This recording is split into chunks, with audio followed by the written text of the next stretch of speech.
Let's check the audio again. We had to restart that one, UTN. Are you in here, UTN? It says no one's in here. Oh, there it says one person's in here. I don't know what's happening. What is happening? How did I get here? Okay, that's working. The last one I sent all squeaky voice. So what I need to do is I need to I gotta publish this Bernie Sanders video. Okay, so let me publish this Bernie Sanders video and we will go from there. You guys can start calling anytime. But let me publish the Bernie Sanders video because otherwise it'll be an hour before I get it done. And I want to get it done now. Or more, because who knows how long we're going to talk. Could go on forever, right? Bernie Sanders makes the strangest faces, dude. It's not like fucked up, horrible, hater face. Like, I don't know. He seems so angry now. He's always been a little angry, though, I think. All right. Let's see. Hope everyone is doing well. Thank you all for tuning in. My name's Mike. This is my YouTube page, Mox News. And as I've been saying, there are well over 10,000 videos here now. So if you're new to Mox News, be sure and take a good look around. My roommate went to look at videos the other day. He's searching for something. And they would if you start at the beginning or the top of the videos page on the YouTube Mox News channel, it will only let you go like 10 months down into our videos, which the videos go back 4 or 5 years. So you have to, if you want to see them all, if you want to start, you have to start at the beginning. So you go to like first video published or last or whatever, and then that will take you to the beginning, and then you can scroll up through all of them. But otherwise, you only get like 10 months of, which is another way that YouTube is censoring us all. I hate YouTube. I hate the people who manage YouTube. I hate to hate. Okay, that's not who I am. But the people who manage YouTube are just scum. What they've done to something that is an amazing resource for every human being on the planet is turned it into garbage. Brilliant. You managers at YouTube are just fucking brilliant. $4 trillion figure is just a shocking number. This reporting we've seen in the Atlantic, Ron Brown. Okay, so I got to publish this Bernie Sanders video. I don't have a title for it. It's going to take me just a second. More tax increases than anything the country's seen since World War II. You know, Judy, we are taking on the drug companies and the insurance companies. We're taking on the Republican establishment. We're taking on the Democratic establishment. We are the only major country on earth that does not guarantee health care to all people. What these guys keep forgetting is that we are eliminating, if you're paying, as is not uncommon, $1,500 a month in premiums, $15,000 a year or more to all people. What these guys keep forgetting, we're taking on the Democratic establishment. We are the only.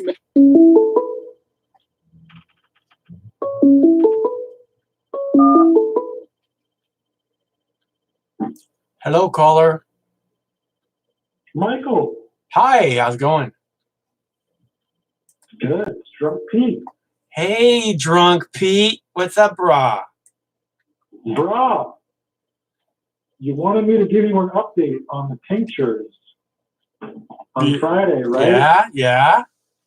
Thursday. It was Thursday last time I called. Okay. You were having a 3-day weekend, right? Yes, that's correct. Excellent. I told you about my my special botanical extraction machine, right? Your magic butter machine. You got it, bro. Yeah. Let me tell you. I made my my alcohol tinctures. Yeah. Right? Yeah. 8 hours at 130 degrees Okay. Fahrenheit, almost an ounce, and just 2 cups of grain alcohol. Yeah. And let me tell you, like, I took that tincture and I boiled it down and I evaporated all the alcohol and I maybe almost started a fire in my apartment. And let me tell you, I boiled that shit down into a sticky maple syrup like substance, and I put that shit in some fucking Jello. And let me tell you, I am pleased. I am quite pleased. Right on. You put it like into Jello squares or something, or shots? Yeah, yeah. I pretty much like how you would prepare typical Jello. I took like a pack of Jello flavoring, like the 3-ounce old packet. And Yeah. I had like you get like some unflavored Jello. Yeah, right. I know what you're talking about. So you make it make it extra firm so you can like eat it with your fingers. Right. I added, and yeah, some people are really picky about that. Like people that live in the South and shit, they're like, you got to add at least 7 packs of Jello. And they're right. So I added a good 7. Each pack's like 0.25 ounces. I had 7 of those motherfuckers. And a pack of Jello, and then this thing, almost 2 cups of water, and with my tincture added. Let me tell you, like, I got some fantastic edibles. I don't think I'm going to go back. I don't think I'm ever going to smoke or vape or ganja in my life. You don't need to. I mostly use it for like an emergency medical, like if I have a headache or something and I need it to go away now, I don't want to wait 2 hours for the edibles to kick in. Yeah, then a dab really hits the spot. So absolutely. Yeah. Well, I haven't tried the butter method yet. I'm kind of anxious. I might try the gummies with maybe some coconut oil, infused coconut oil perhaps, and try it that way. So, but you didn't make tinctures? You're saying you didn't make actual tinctures? No, I did make tinctures with alcohol, grain alcohol. Yeah. Okay. Well, did you try just using the tinctures and I mean before you use anything else or? Oh yeah. Oh Mike. I had 9 milliliters, 9 tiny milliliters of this stuff. Uh-huh. And it's like 95% grain alcohol, so you maybe get a little buzz too when you drink it, but you get. I think what was it, Saturday morning? I took like 9 mils and I went to the grocery shopping. Yeah. And by the time I got to the fucking store, I was like, oh boy, I need to get home before this becomes a fucking problem. Well, that does sound pretty good. Oh, it works, Mike. Yeah, I haven't had luck with the tinctures, but I think I'm gonna, like I said, I think I saw a bottle of Everclear floating around here somewhere. I think I'll go see if I can find it. Yeah, you can get like an ounce and 2 cups of Everclear, bro. Put it in that machine for 8 hours so you get some down tinctures. That sounds very interesting. It works. It works really well. Somebody in the comments the other day was like, tinctures work great when you have a cold. If you can't smoke or something. I imagine they work for just about anything. Yeah. So, well, great. I'm glad you have. Is this still your weekend, or or is today your Monday? Oh no, bro. I'm back working like a dog. Oh well, all things must come to an end. No, they don't. They continue. I was at work today with my a little bit stoned. Halfway through the day, I'm like, you know what? Let me try some of these fantastic gummies. That's one of the wonderful things about edibles. Oh God, so discreet, so great. And I'm actually training a new person at work, so they were a little bit more potent than I expected. So I was really trying to play off the fact that I wasn't fucking baked out of my mind at work. Oh well, I got it ready, but maybe I won't be doing that on my work because only have a half a cookie before you go to work, man. Well, it's funny. All I had was like an ice cube tray. I didn't have any like nice gummy molds or anything, so I just put it in like ice cube tray, Yeah. and I ate a whole fucking ice cube, and it's like the perfect dose. Like I was thinking about getting some nice, maybe get some bears or it's Halloween, whatever. I'll get some skulls and some pumpkins. Yeah, yeah. Hey, the ice cube is like the perfect dosage amount for the method that I'm using. So I might just stick with the ice cube. Right on. Well, that's super cool, man. I'm glad that you had such a great weekend. Yeah, man, it's pretty cool. I'm gonna try with some butter pretty soon. See if the butter works better. It 8 hours with the butter. The butter is supposed to be a lot faster, like a 2-hour period. Oh, I usually do the butter for like 24 hours but I use a crock pot, so it doesn't mix it all up and everything the way the machine does. Interesting. Because there's a lot of chlorophyll. There's a lot of chlorophyll in the bud, and you gotta get that out so it won't affect your tummy. I see. Yeah, I think the fact that this machine has like this mixer in it that like automatically, periodically kicks on and, grinds stuff up, mixes it. That goes along with it. Yeah, agitates everything. It looks very interesting. We'll have to give it a try. Yeah. The tincture is definitely worse. Well, I would like to have some of that. I'd like to have a big old tincture jar about this big sitting around. That'd be awesome. That machine, man, it works. Those tinctures come out very, very potent. Great. That sounds great. Literally, I opened it up after 8 hours, and there was nothing in it. It looked like sand. They grinded my bud down to like sand. And then they give you that little strainer thing. Yeah. And the glove comes with it. I didn't even need it. It all poured right through. Huh. And I actually had to put it through a coffee filter actually because it was such fine, Yeah. The particles were so interesting. Fine. But it was great. But the shitty thing is about doing tinctures, if you want to make gummies with them, you got to evaporate all that alcohol. That's a fucking pain in the ass. Well, do you have to use the alcohol to make the tincture? I mean, to make the gummies, or can you use something else? Can you use like oil or? Yeah, you probably could use. I think I saw someone do it with hemp oil or something like that. I don't know. Yeah, I don't know either. But gummies look like a fun thing to have for sure, especially on Halloween, huh? Oh, nice. They're great. They are so great. They're so much better than I ever thought they would be. Yeah, it's so cool to be able to make your own stuff at home and just not have to buy something at the store and hope that it works. Wow. Everyone was shitting on me when I bought that. Everyone was making fun of me. Oh, really? You bought a fucking machine? Yes, I did. And guess what? It fucking works fantastic. And I'll buy it again. If awesome. It breaks, I'm going to buy another one. Well, I've heard that they're a very good company. So if it breaks, you contact them before you buy another one and say, hey, I have an issue with the machine. And they're probably going to replace it for you, from what I've heard.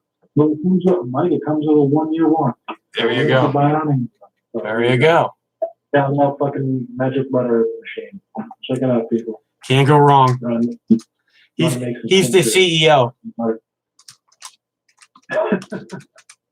Hey man, if it's a good product, I'll endorse it.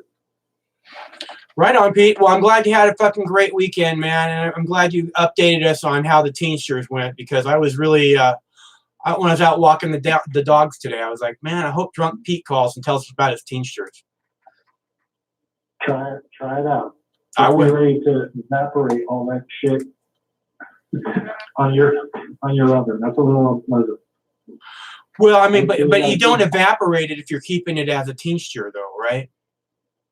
Well, yeah. If you got to put it in like edibles or something, then you got to pretty much put the tincture in just on low heat, just evaporate all the alcohol. Yeah, no. If you're going to put it in some kind of, if you're going to make it into an edible, you have to get the vast majority of the alcohol out of it. Yeah, I actually left a little bit of alcohol. They recommend that you reduce it to the point where it gets like oil, but I didn't. I'm skeptical about too much heat because I know heat will, affect the potency. So I wait until I have just a little bit of alcohol left, and then I add it to my gum, and it works great. Excellent. Awesome, dude. All right, Pete. Thanks for the update. No problem, bro. All right. Well, we'll talk to you again soon. Absolutely. Take care, brother. It sounds like Pete have a great weekend. That's so cool. And he updated us as he said he would. Because I've never made the tinctures before, but and I've never had success in taking a tincture before. But they were always store-bought tinctures. And I thought, well, this is worthless, but it'd be interesting to hear what someone who made them homemade had to say about it. So I was glad Pete got us back, because I think that would be a really excellent thing to have around in the medicine cabinet, just in case you did have a cold or some other reason. And I believe the tinctures, if you take them where it's like drop, a dropper in your a dropper full underneath your tongue, they're supposed to be evaporate very quickly and be absorbed into your bloodstream very quickly, and that you're supposed to feel it right away. I don't know that that's the case. Like I said, my experience with tinctures has been, last night I went to a friend's birthday party at the bowling alley, and he had cookies. He's like, "Hey, you want a cookie?" I'm like, "Fuck yeah, I want a cookie. I like cookies." And he gave me a cookie, and I didn't get anything out of it. And it's really weird because he makes good cookies. So I was like very, very surprised. I'm just a little bit disappointed. Luckily, I had a big tray of brownies at home. It's not actually lucky. That's my life. Okay, so today we're talking about the best reason ever to donate to a political candidate.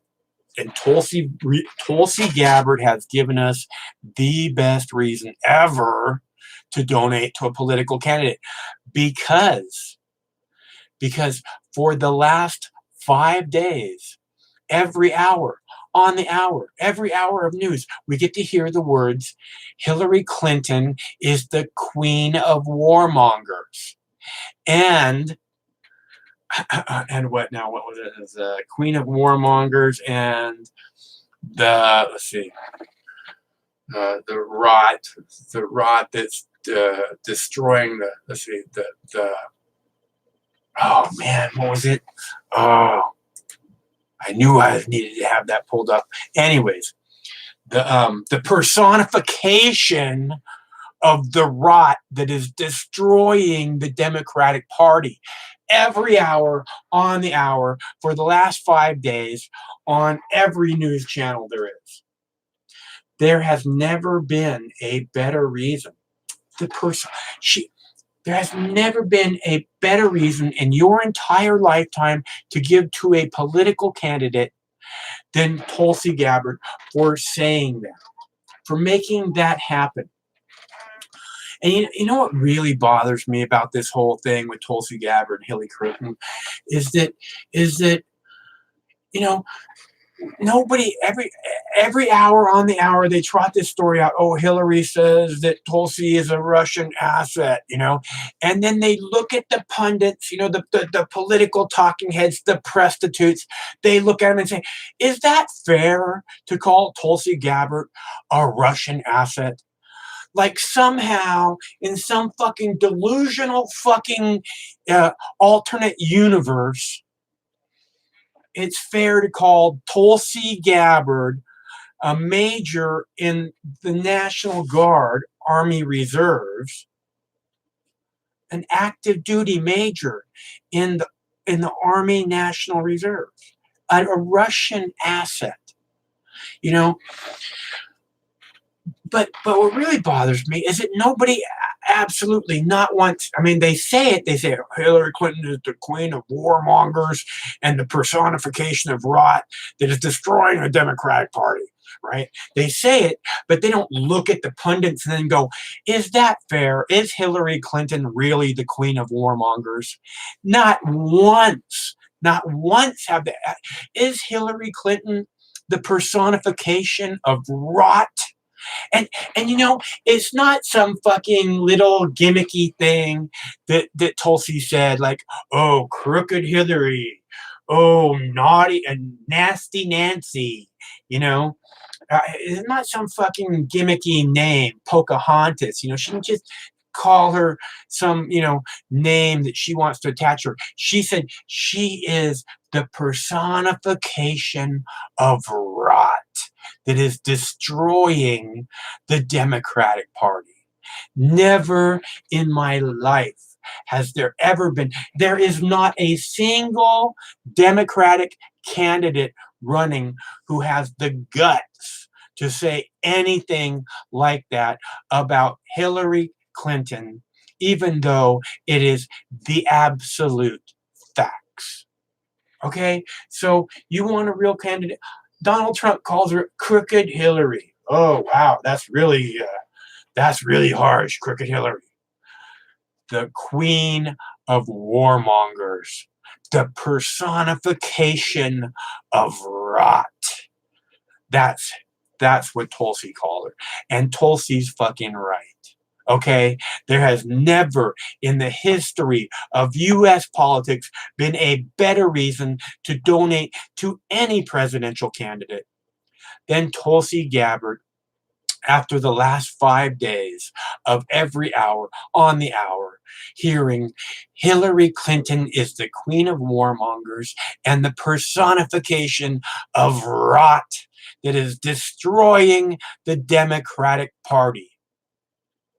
And you will never, ever hear anything like that from any of the other Democrats, including Bernie Sanders, who knows it better than anyone. Bernie Sanders knows, and this all comes back to the whole Bernie Sanders thing. This is why Hillary hates Tulsi, because Tulsi endorsed Bernie in 2016. Tulsi was the vice chair at the Democratic National Party, right? She was the vice chair under Debbie Wasserman Schultz, disgraced Debbie Wasserman Schultz, who disgraced herself horribly by cheating with Hillary Clinton to benefit Hillary Clinton in the 2016 election, which she still didn't win, giving the election to Donald Trump because they refused to listen to the voters. They were saying, Bernie, grassroots, we can grow this even bigger. Bernie, Bernie. They refused to listen. You know why? Because it was Hillary's turn. Because all the elites agreed it was Hillary's turn. And fuck the voters. The voters are going to vote for us. You know why? Because it's a two-party system. And what are they going to do? They're going to turn and vote for fucking Republicans? I don't think so. That's how out of touch the Democratic elites were in 2016, and apparently how out of touch they are now in 2019, 2020. And it's beyond ridiculous. You guys, the Democratic elites lost the election to Donald Trump by jamming the worst possible candidate ever down our throats. I can put a poll up on YouTube right now saying who's the worst person, Osama bin Laden or Hillary Rodham Clinton, and it's going to be really, really close on who's the worst person. I could say U.S. people only. Okay? Because that's how despised Hillary Clinton is in the entire U.S. political history. She is one of the most despised figures of all time in U.S. political history.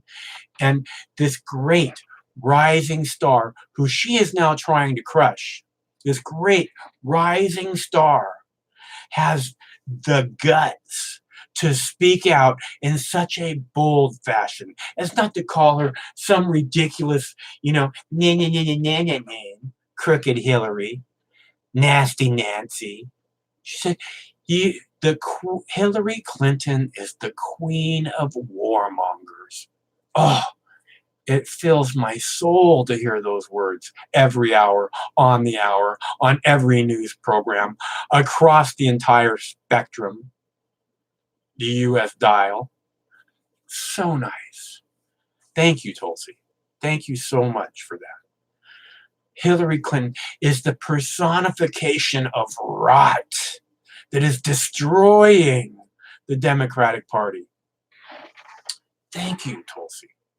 Thank you. It warms my heart to hear those words on a regular basis. It gives me hope that there could be a better tomorrow. And then you hear every single douchebag reporter, every single douchebag fucking Politico. Oh, well, if Hillary says it, there must be something to it. Oh my God. You people are all just scum. You people who think that way, if Hillary says it, you're the rot that is you are the personification of rot that is destroying this once great nation. You are the reason that Donald Trump is sitting president. A complete and utter buffoon. You couldn't beat that. A carnival barking buffoon. The biggest bully on the internet. You couldn't beat him because you refuse to listen to your voters. And now the strongest, brightest, most beautiful star on the Democratic stage is showing just how much guts she really has. Just how easily she will put away Donald Trump once it's her and Trump and she has no other candidate to go after. Donald Trump would go down again and again.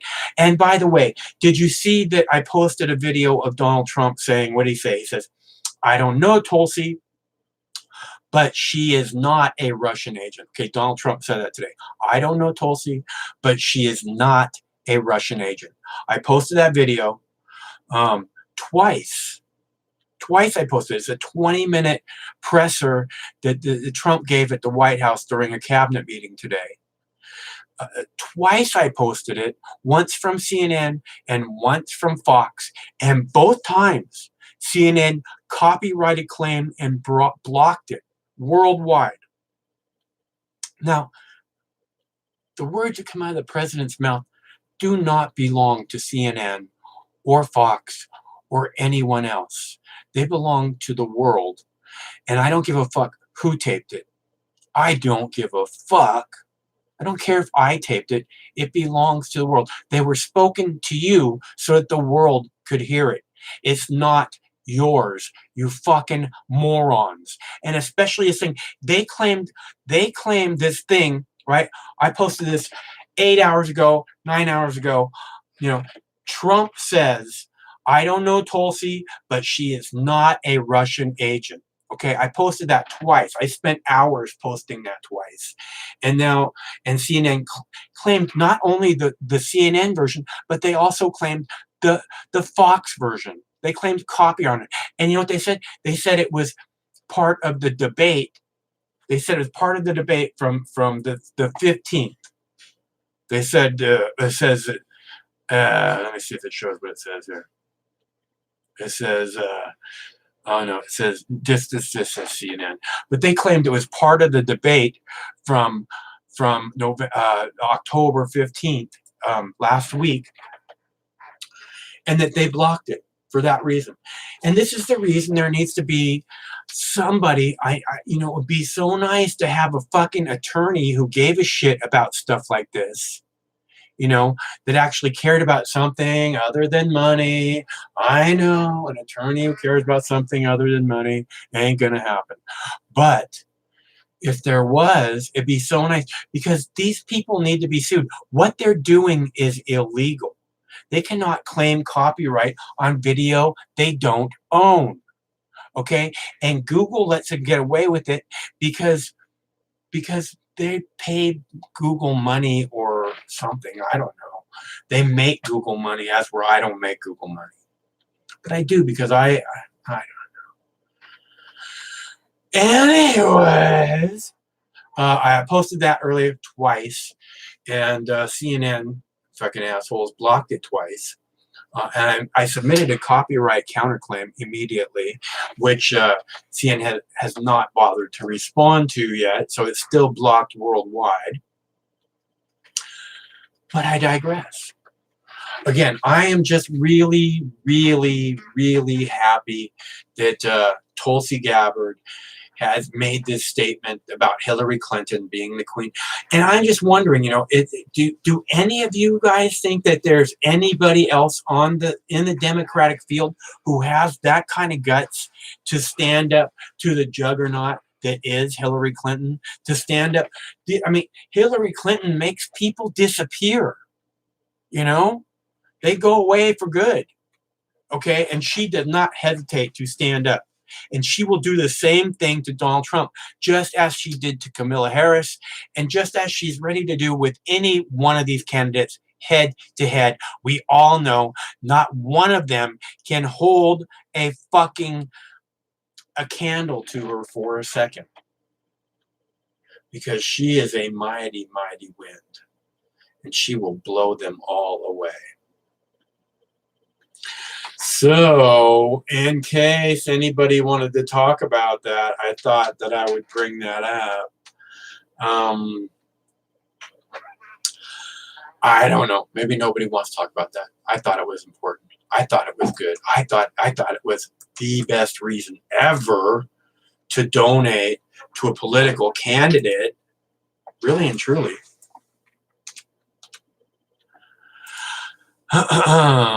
So, and you know what else really bothers me about this is that they're all talking about this every hour on the hour. They're saying, "Oh, Tulsi Gabbard, Hillary Clinton says that Tulsi Gabbard is a Russian agent," and they look at each other and go, "Is it fair to call Tulsi Gabbard a Russian agent?" Which is complete and utter bullshit, and completely, gives them, destroys any remnants of fucking, unbiased, just fucking logic. Tulsi Gabbard, a Russian agent, is just, and you look at each other and you ask each other that. I mean, a much better question is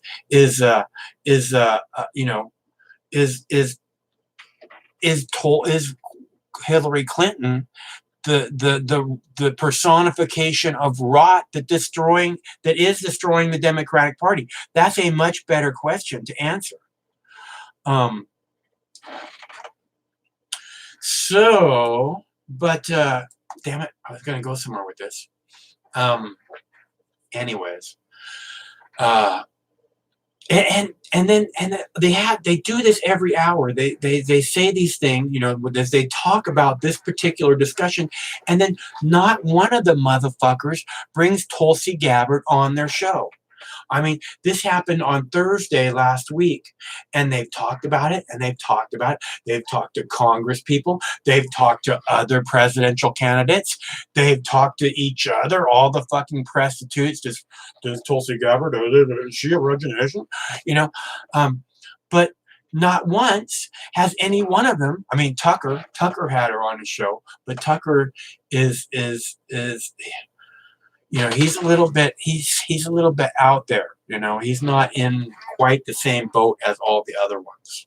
He's a much more libertarian bent, even though, now that his kid's 13 years old or whatever, he thinks marijuana should be illegal forever. Brilliant, Tucker. But he's the only one who had her on, and I mean only one. I've been looking. You guys know I post everything. And so I'm not sure where what's happening.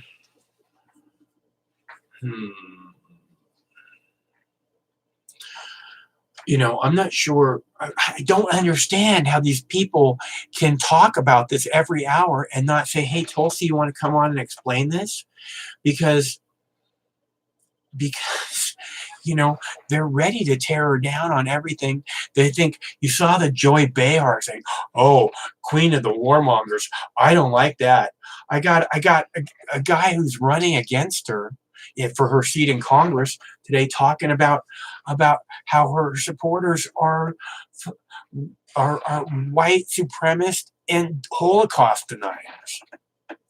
You know, I mean, these people are sick. You know, she's why don't they want to put up the strongest candidate? Why do they want Donald Trump to be president again? It's just if you don't go right down the line with us, if you're not one of us, if you're not right there marching heel to toe right behind us, straight down that line, you are not one of us. You do not color outside the lines. You do not have your own opinions. And you never speak out against Hillary Clinton. Right? And this is the world that they're trying to offer us. This is the problem with the two-party system.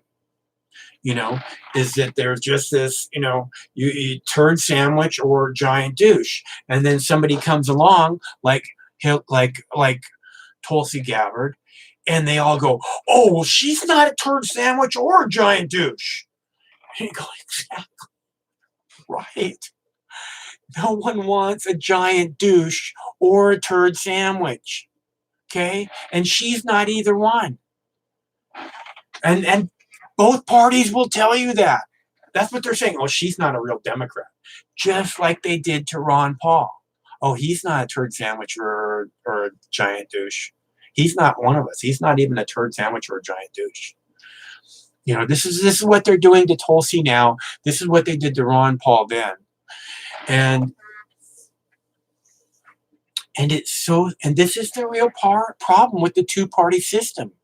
If there was a libertarian party and an independent party that were brought into the election process, where those candidates were equally put on the same footing as the Democrats and the Republicans, you know, and they got a spot on the debate stage, then there might actually be a choice. But they don't want there to be a choice, because they want these heel to toe. You do exactly what we say, or you're not one of us. You say exactly what we say, or you're not one of us. They want to be your only option. And anybody who speaks out is not one of us.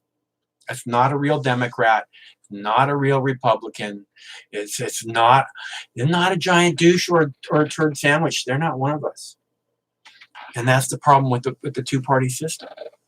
And it's always going to be that way until we get rid of the Republicans and the Democrats. They just need to like be voted out at all costs. You know what I mean? Even if we don't get Tulsi, even if just like you have to just vote independent or libertarian straight down the line. No one else. No other candidates even considered. D's and R's are unacceptable. We, the people, must banish the Republicans and the Democrats from our political system. It must be us who does it. We must take their power away.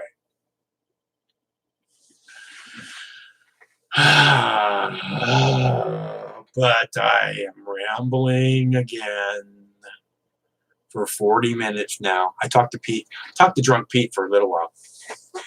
You guys do realize this is a calling show, right? I mean, I'm sure some of you guys have phones, right? Some of you guys don't. Some of you have phones. Because my roommate suggests and really wants me to stop the chat stop the typing chat. He's like, just shut that down. Those people, they're just a bunch of assholes in that room. I'm like, no, they're not a bunch of assholes. They're here for my show. They're the people. I'm you know, and he thinks if we shut down the chat room, that or the the text chat, that then people will call, so they can, because those people, because they won't have the outlet of the text anymore, so they'll need their outlet of whatever it is that you're doing in the text. I don't know. I'm trying really hard not to pay attention to the text. Mostly I look over to see, there's UTN. Sup, girl? And Woolco's here, because it's always nice to see friends. You know what I'm saying? Brrr. But,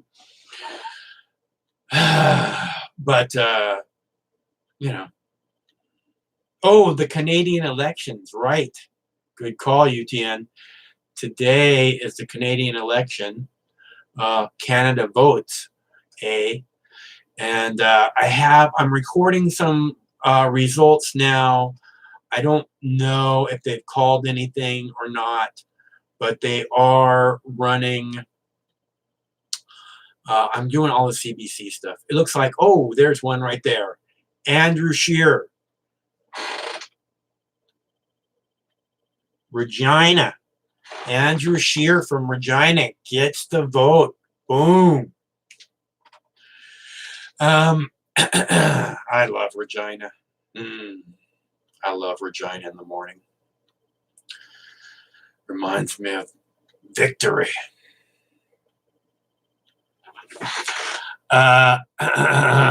Called liberal majority. Really? Wow. Liberal majority. Wow. That's a big deal, right? That means Trudeau stays, right?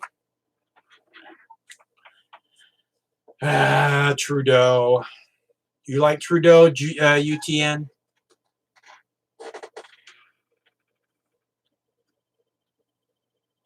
Liberal minority.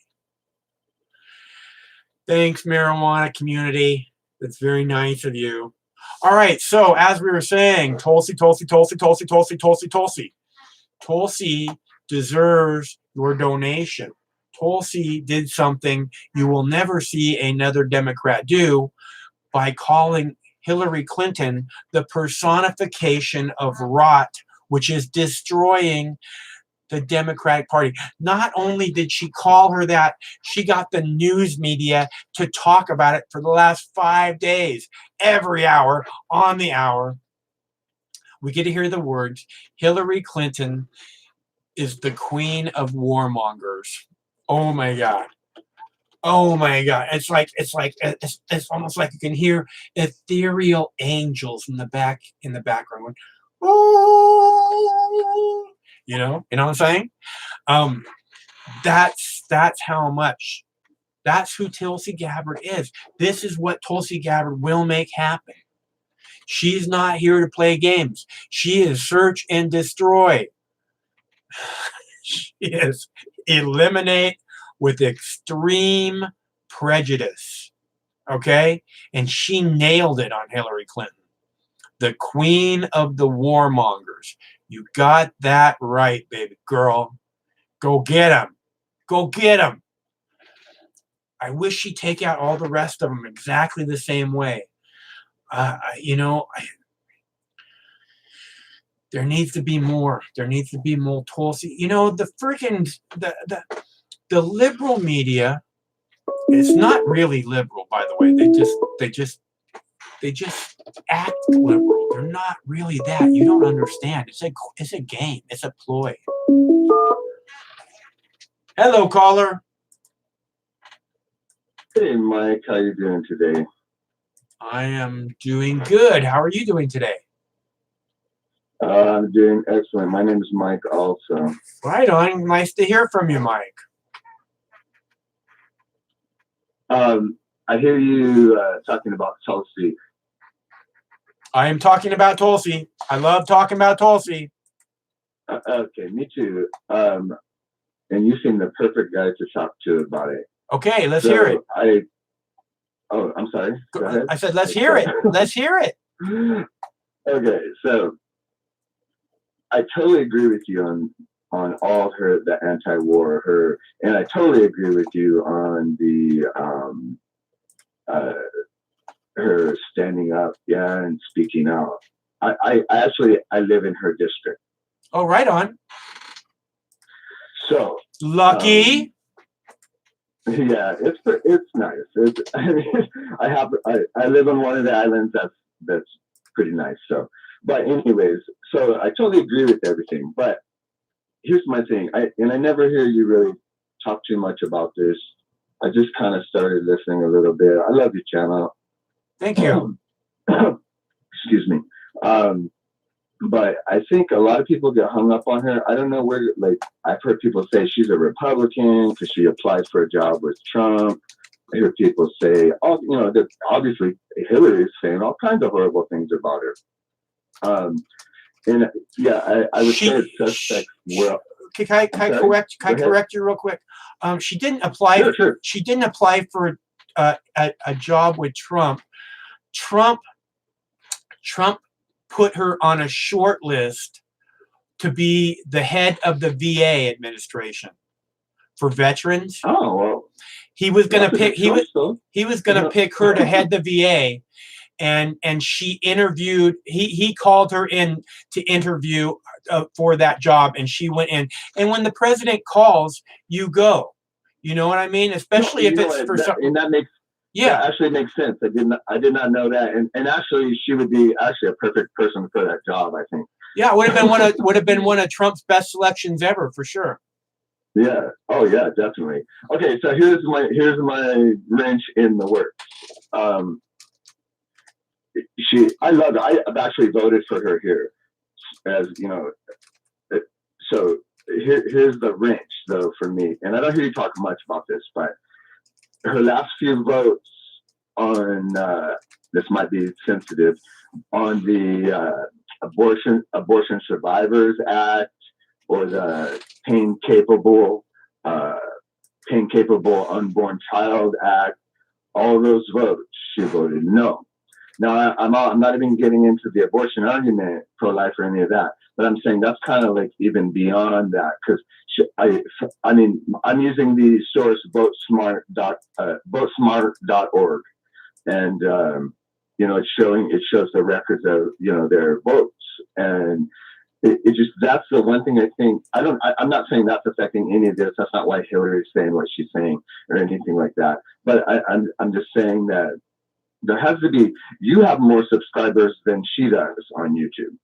You realize that? Yeah, but her YouTube has pretty much tripled in the last few months. I mean, she's. Has it? Has it really? Because the last time I checked, it was like 50,000. So I thought that would. Yeah, I thought it was closer to. I thought it was closer to 90,000 last I saw. Okay. Well, anyway, so do you have any thoughts on that? I mean, it's just as far as like that's kind of where I get stuck on her. I love everything about her, but I don't know, that kind of when I think of an unborn child on a stainless steel table, and she voted that it's okay to terminate that child, it kind of grabs me by the boo-boo, you know what I mean? Well, the thing is that this whole abortion thing. I don't know why anyone thinks that they have any business putting their nose between a woman's cooch and her doctor's, nose. You know what I mean? I don't know why you want to stick your nose in there in between that, because it really doesn't affect you in any way. It has nothing to do with you at all. It's the hardest decision anyone could ever have to make. And for some reason, you want to just act like you should be involved in that decision. You're saying me metaphorically, right? Yes, of course. Yeah, okay. I was making sure because I was like, I didn't make any argument. I didn't. You're right. She's at 117,000 subscribers right now. Yeah. So that actually that's about 50. So it's doubled in the last, like you said, couple months. So you definitely do your research.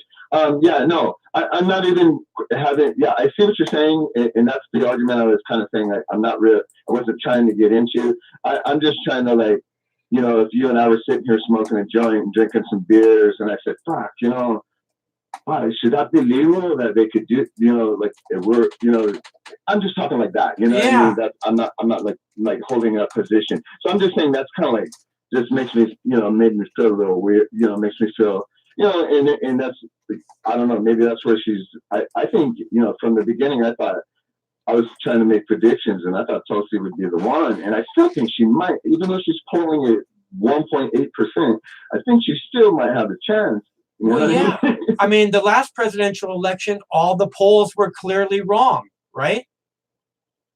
Well, yeah, the polls are actually so full of crap, Yeah, they're There's a lot completely of, skewed. They're completely skewed. data nowadays, I think, is so influenced by whoever's paying for that data to be done. Absolutely. So, Absolutely. I think you can do studies, no problem, and get whatever the outcome it is that you want from that study, as long as you Yeah, hire the I'll give you a right perfect- people and you pay the right amount. Right. I'll give you a perfect example. My kid got straight A's last year, but his school is ranked almost last in the country. Right. And that ranking is based on a test that he got in trouble for this, but he just blew it off because he knew it didn't count towards his grade. So he said, screw it. And he failed him. So, but he got straight A's that year. He's just smart. And I told him, you're a smart boy, You're a little troublemaker, aren't you?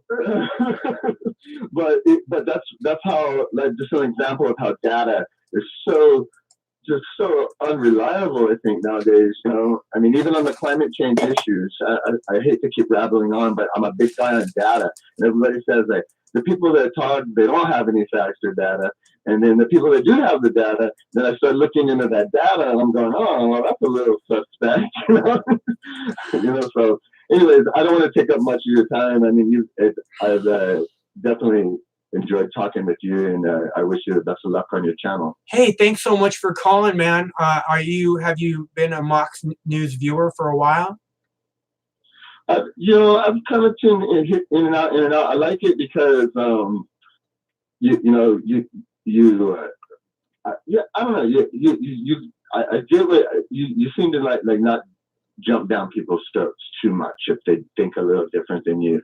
So I want the more people's opinions we can get, the better the outcome we can come. Really, I mean, it's just like we need to know what everybody thinks so that we can move forward together. That way we can all come together and move forward, as opposed to like, there's just too much division now. We're never going to survive as a species. We're just not going to make it unless we move past all these bullshit labels. That's all there is to it.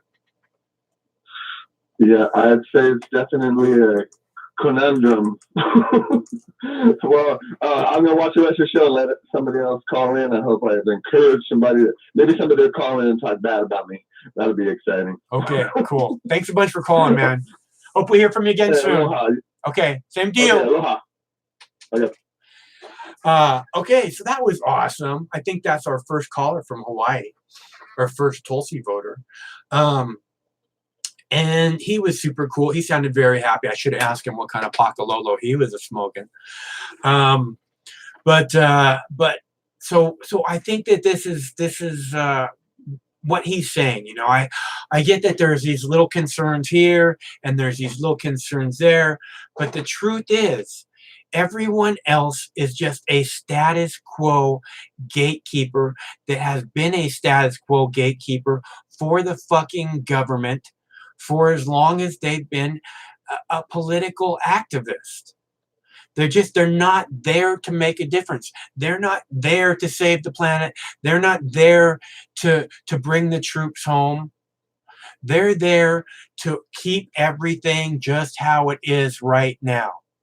They're not there to legalize marijuana. They've been holding, it's like with Hillary Clinton, right? Hillary Clinton and Barack Obama during the 2008 election made it very clear that marriage was between a man and a woman. Very clear. And now everybody seems to have forgotten that that's who they were, that they're these bigoted fucking gatekeepers. okay, who want to hold things. This is who the politicians are. They hold us at bay or push us back more. They keep us from our own freedom because we might hurt ourselves or someone else like them. And that's the fact. They don't want you to have your freedom. Your freedom is a threat to them. And that's who they are. They're all just these establishment, status quo, keep things exactly the way they are, just as I have throughout my entire career. I haven't changed a fucking thing. Pete Buttigieg, you know, has this fucking racist police department that hires less than 5% African American officers on the force when they have like 60% African American residents, and and and they have all these issues with the police, and he refuses to get involved or do anything about it. Pete Buttigieg is a gatekeeper, a status quo, hold everything in place gatekeeper. It's who these people are. Okay, that's not who Tulsi is.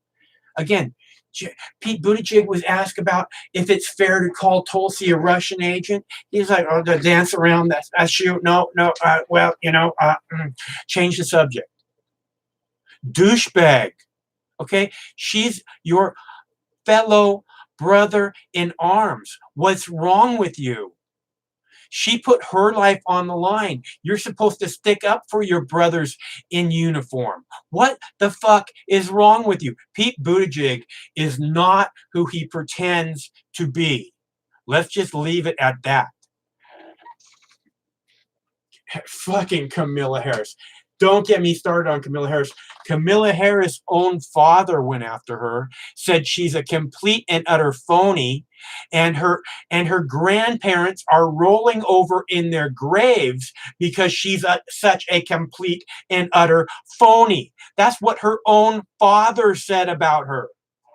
That's who Camilla Harris is. Of course, CNN never once covered that. Fox News did. CNN never did. MSNBC never did. Fox News did. So, Oh, by the way, this is a call-in show. I didn't get the call. Oh, what was caller's name from Hawaii? Did he say his name was Mike? Right on. I'm glad he called.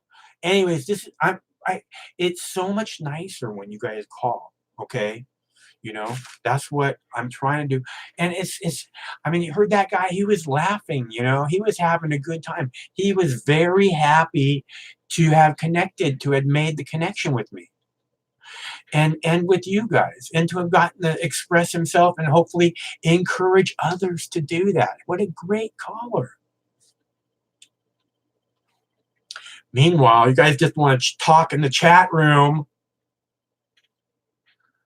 My roommate wants me to shut it down. Says shut it down because then you'll get more callers.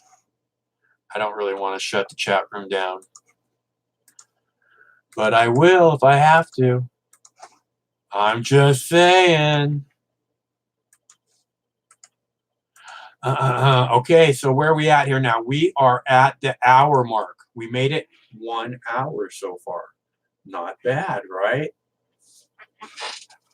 One to take this call. I pressed 1. Hello, caller. How are you doing? I am good. How are you doing? I'm doing well. I hope you don't shut the chat room down. Why? That would be horrible. But it's a call-in show. But there's a chat room. Why would you shut it down? I haven't shut it down. I don't want to shut it down. It's just a suggestion that keeps coming up in order to get more phone callers. There is a thought that if there was not the chat room for people to express themselves, that they might call and express themselves. Maybe they would call. Probably they wouldn't, but how about a joke? Go for it. All right, it's a one-liner. I smoke weed in all kinds of weather, but I just don't inhale. Ha! Ha! Ha! Ha! Ha! All right. Ha! Is it hilarious? Ha! It's hilarious. Ha! But Ha! there was something else. Go ahead. This is from the Onion. And this is really relevant to people who smoke weed and appreciate cannabis culture. So I thought people should be aware that a study finds medical marijuana is effective for treating long-term pain over Jerry Garcia's death. And the byline is from Cambridge, Massachusetts. Shedding light on a promising way to provide relief from the chronic condition, a study published Monday by Harvard found that the medical marijuana was an effective treatment for long-term pain over Jerry Garcia's death. Quote, our data clearly shows that cannabis is extremely beneficial for managing the persistent pain associated with the untimely passing of Grateful Dead frontman Jerry Garcia, said lead researcher David Morton, noting that while the cannabinoid compounds presented in marijuana can't cure the aching discomfort caused by the loss of a musical genius, they do demonstrate an ability to considerably numb the pain of recalling the legendary lead guitarist's tragic 1995 heart attack. Quote, left untreated, the pain of Jerry Garcia's death can be debilitating. Many of our patients have been suffering for decades without a way to alleviate the affliction. Fortunately, we now know medical marijuana can help these people live a more normal life that isn't consumed by the agony of wondering what brain-melting licks Jerry could have improvised if he had just had a little more time on Earth. Researchers also confirmed that medical marijuana could help alleviate feelings of anxiety and fear over Phil Lesh's eventual death. I thought you would want to know that since you're like in the know. Well, that seems like important information for everyone, really. Isn't it? It's good to know that there's something that can help. I think humor helps a little bit. One more. Just one more. I think And, I think that if you can keep a smile on your face, you know, you're going to find that your day is much easier to get through. So I guess this comes to the question of like realism versus idealism. What do you think is possible versus what you see as real? Which brings me to this next statement, which is from Reddit, right? And it's a joke, but it isn't really a joke. It goes like this. It says, a pessimist sees a dark tunnel.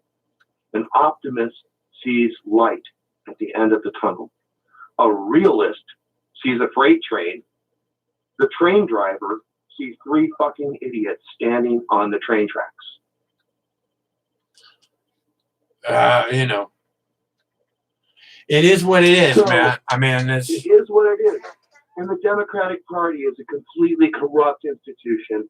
And Harry Truman created the national security state in 1948. Lyndon Johnson marched us off to war in Vietnam with the support of many people in America.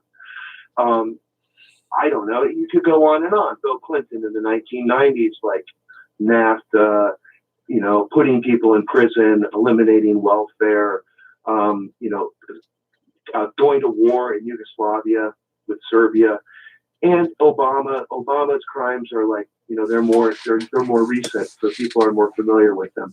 But I don't think you can make the argument that the Democrat Party like has been representing the interest of people for like 70 years. absolutely not. I say again and again, it's both parties that have led us to where we're at now, hand in hand, happily. Right.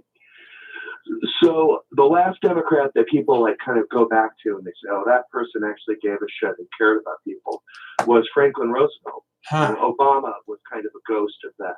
Or you know, remember during the primaries in 2008 and 2007, people kept implying and suggesting that Obama could be Franklin Roosevelt in disguise.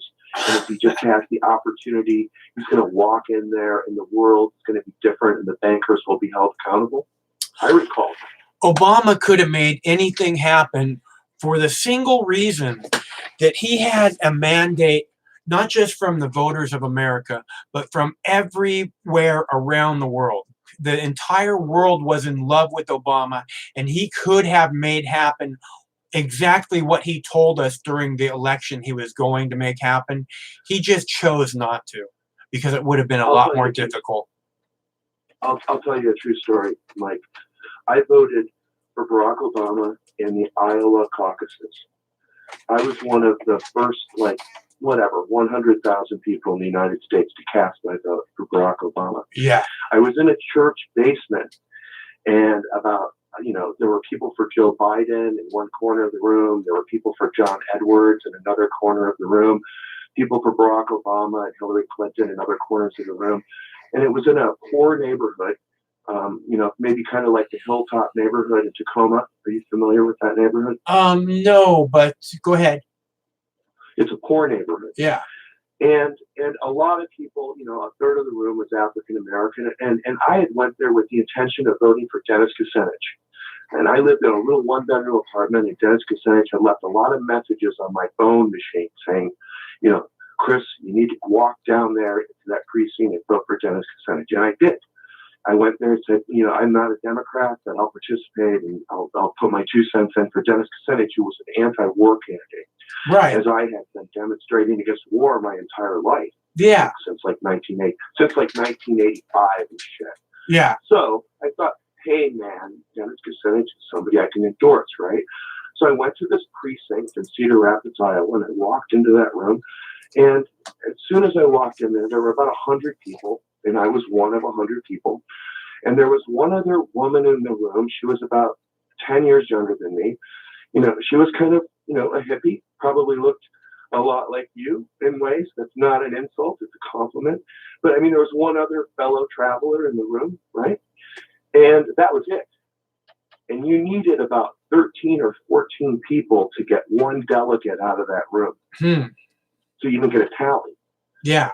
So they went through the first round where everybody, all the candidates had a spokesperson represent them. And then they came down to the moment where everybody voted, and there just weren't enough people in that room to get Dennis Kucinich a single delegate from that precinct in Cedar Rapids. So I was forced with a choice, even though I didn't like anybody in that group.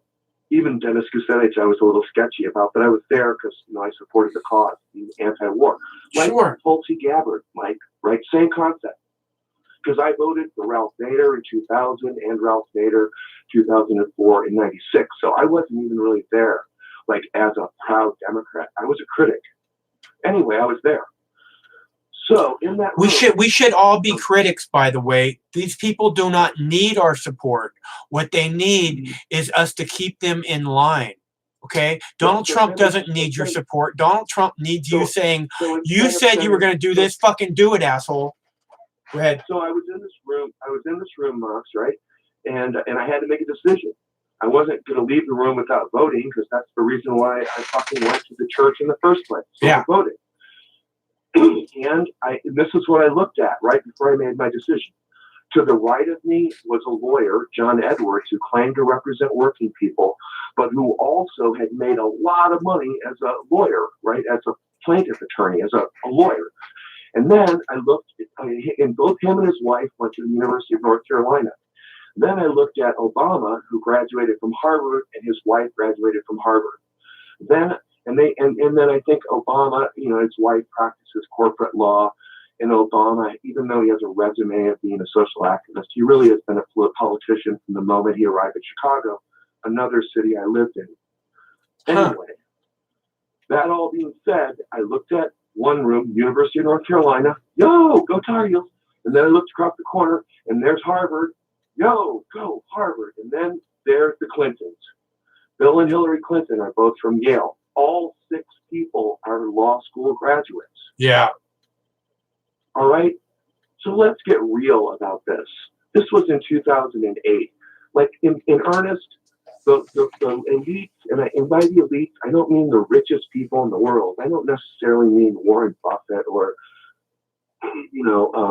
Jeff Bezos are pulling levers like in a Charlie Chaplin movie. Mm-hmm. But the managerial class, Those are the folks who graduate from law school at Yale and Harvard and University of North Carolina and so on, Stanford. Those people do make the decisions. They are the representatives of the rich. And if you are supporting a candidate within either political party, there's no way to avoid that reality. What does that mean? It means even if by like a grace of God, I don't even believe in God, but if you do, and somehow or another Tulsi Gabbard becomes the candidate of the Democrat Party, think about that for a second, the absurdity of that. Yeah. It automatically means that all of the donors and all of the, you know, the large corporations that support the Democratic Party, including military contractors, are going to have a conversation with Tulsi Gabbard about what she believes. And at that moment in time, historically, everybody's position changes. All right? So there is no way within the Democratic or Republican Party primary process to resolve our problems. Well, and if you want to donate money, donate it to Julian Assange, right? He could barely speak his name today. Just Google that. Julian Assange can't speak his name because he's being tortured in Belmarsh prison in Britain. Did they show any video? Did they show any video of him? Have you seen any video of him today? I read, I don't know. I read articles at different sites, like in England, UK, and RT had an article about it in other places. But what it seems like, I've seen sketches of him. But what it seems like is, you know, what is actually happening. The dude is being psychologically tortured. He's being drugged. He's in solitary confinement. He's, you know, he doesn't have access to any papers to defend himself. He doesn't have a computer. He's just basically being locked in a room with no information.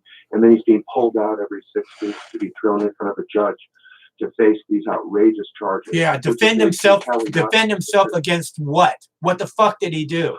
Tell the truth? I think he told us that the United States government was committing war crimes in Iraq. It's actually what he's being charged with. And it's going back to Chelsea Manning. But I guess what I'm getting at here is none of the people on that stage on Thursday or Wednesday night, not a single fucking person, and that includes Tulsi Gabbard, you know, came to the defense of Julian Assange. Not one.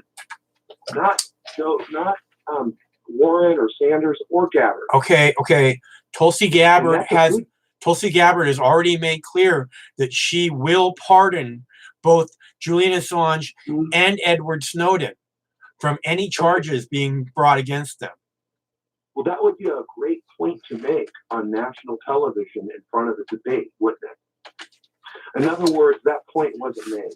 Right, which is unfortunate, but she has already made that point in at least one interview. Yeah. I was unaware of it, as are like 99.5% of Americans, besides people like you, are unaware of that. Yeah. I read a lot. Yeah, no, Tulsi Gabbard said that she would pardon both Edward Snowden and Julian Assange of any charges from the United States. Well, it's interesting, Mike, because today is the second day in 6 months that the man has been seen in public. So, but you haven't seen any video, right? I didn't see any video. No, it was a court hearing. I don't know if there was video. He was present in the courtroom. I've heard that the former mayor of London was in the room, in addition to the journalist John Pilger, who is an Australian journalist who has been an anti-war activist since the Vietnam War. He's amazing. He's made incredible documentaries. Your viewers should Google John Pilger films. He's a documentarian. But they're gonna put him away forever, you know, in a little room. For what? For telling the truth. For telling the truth. Because in the land of lie, in the empire of lies, truth is treason. Well, I believe that. But according to this joke from Reddit, it's just a question of perspective, Mike. And if you're optimistic about it, there's light at the end of the tunnel. And I'd like you to explain to me as an optimist how that is true. Well, we're going to watch a person be crucified. Okay, as an optimist, here's what I know. Okay, in my own personal life, even though it may not be what I dreamed it would be, it may not even dream what I hoped it would be, it's still okay. there's still lots of things to enjoy. There's still lots of things. Meaning, go ahead. There's meaning. There's meaning in the crucifixion of Julian Assange. In the crucifixion of Julian Assange, it is pure. This is another excellent reason to fucking forget all the other Democratic candidates. Okay? If you really care about freedom, about stuff like Julian Assange and Edward Snowden brought to our attention, okay? Donald Trump went, Julian Assange? I don't know anything about Julian Assange or WikiLeaks. Okay? And at the same time, fucking Tulsi Gabbard said, I will pardon Julian Assange and I will pardon Edward Snowden. Okay? That's the difference for all you people that are trying to think, oh, well, she's just like Donald Trump. Blah, blah, blah. You know, Donald Trump is a fucking petty little bitch boy, and Tulsi Gabbard is the real deal. Okay. Well, like I said, I didn't vote for Hillary Clinton or Donald Trump, and I haven't. And the interesting story about that, about that story about being in that precinct in Cedar Rapids, Iowa, and casting the vote, was since that day, I have never casted a vote for a Republican or a Democrat since. So in 12 years, Mox, I've never voted for a Democrat, and I never will ever again, ever in my life. I will vote for nonpartisan races at a local level. I'll vote for referendums. I voted for legalizing cannabis. Hey, I totally understand. I just said a half hour ago. Give my support to a party that is as corrupt as you describe it. In fact, the person that you're advocating for is going to be a congressperson representing that party next year. And everyone in that party will look at her and say, she's not a real Democrat. Okay, so listen to what people are saying, okay, because that's her own party that is saying that about her. Okay, so get it? She's not with their program. That's why I'm fucking supporting her. If Hillary Clinton was said, hell yes, we want Tulsi Gabbard in there, I'd be like, no, fuck that. No. Okay, but Hillary Clinton went out of her way to say Tulsi Gabbard is the last person we want in the White House. Okay, she's not one of them. Me? Are you asking me? Did you? Sure. Yeah, did you? Yes, I did. Right. And at what point in time, Mox, did you realize that Bernie Sanders was going to be endorsing Hillary Clinton, and that you had to make a decision? Because that's an important thing to talk about. I didn't realize it until I did not realize it until the convention. Okay, so like August or September, like 2 or 3 months before the general election. Yeah, because that didn't give you very much time, right, to switch candidates or parties or think about alternatives, because you had locked yourself in. Because we still had, because there was hope. You know what I mean? There was hope that Bernie was going to grow a pair and act like he really was going to take the support that was given to him and do something with it. Light at the end of the tunnel, right? Hope. Yeah. That's what Obama ran on, hope. Obama won the advertising industry's award for the best ad campaign in 2008 because he was able to present a message to the public, the advertising, to convince us that he was going to provide solutions, even though the corporate elite were writing policy for him from the beginning. It was. I mean, he deserved that award because it didn't just affect the American public with that. The whole world. He had the support of the whole world in 2008. And he squandered that, didn't he? He gathered up all the hope that was left in the world and then ground it into a fine powder and snorted it right in front of us. Well, I hope he had a good line, considering all of the suffering that went into that single line. Yep, me too. Is this Chris? It is. Hey, Chris, nice to hear from you, bro. Good to hear from you too. The thing with Julian Assange really is troubling, and the fact also that it's just received very little attention in the mainstream news, like on public television or corporate news. Yeah, I couldn't find anything about it. Otherwise, I would have definitely published it. That's why I kept asking you if you had seen some video or something. Yeah, I think there was an article I saw on RT. I haven't looked for video, but I've seen a lot of articles, like I said, in the British press. Unfortunately.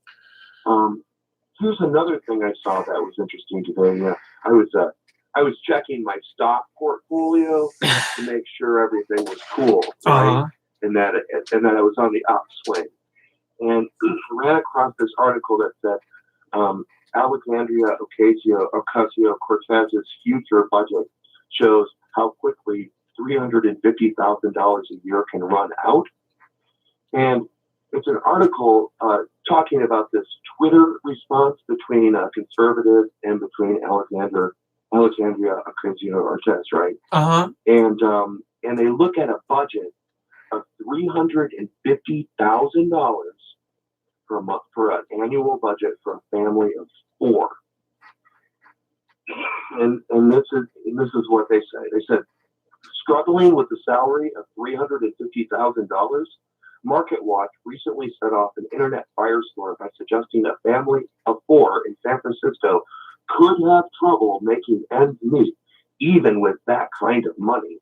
And then Twitter.02 didn't hold back. And then it lists all the expenses that the person had based off of the income from a person called Fiona, lesbian anarcho demon witch. And then the article says, understandably, those working 2 jobs to pay for their home and feed their kids were not excited, shedding any tears for the coastal elites who are having trouble paying nosebleed prices for preschool. It's really about perspective. The ruckus threw a certain high-profile DC figure into the mix. And then Alexandria Ocasio-Cortez responds and says, struggling with what? Math? And then she just actually talks about how expensive it is to live in San Francisco or in DC or in New York. And then there's her post with all the expenses. And then the writer says, fair enough. But the New York Congresswoman, a former bartender who has taken up the fight for equality, also has to know that it's possible to scramble financially, even with a generous 6-figure income in money-draining cities like Washington and San Francisco. The Financial Samurai's blog's Sam Dogan, the man behind the initial breakdown of $350,000, decided to use Alexandria Ocasio-Cortez as an example of someone who could also encounter the same struggle. So then this blogger, Sam Dogan, looks at AOC's situation and kind of breaks it down. And he says this, as an unmarried 30-year-old woman, what AOC might not realize is that she might very well turn into this family of 4 one day, he wrote in a recent blog post. She should prepare for a financial life in the DC area. As a congresswoman making $174,000 a year, her earnings put her in the top 5% of Americans. Yet that money only goes so far when it comes to navigating one of the priciest zip codes in the country, especially if she has kids. Assuming many things, including AOC marries someone earning a similar income, Dogan came up with this budget.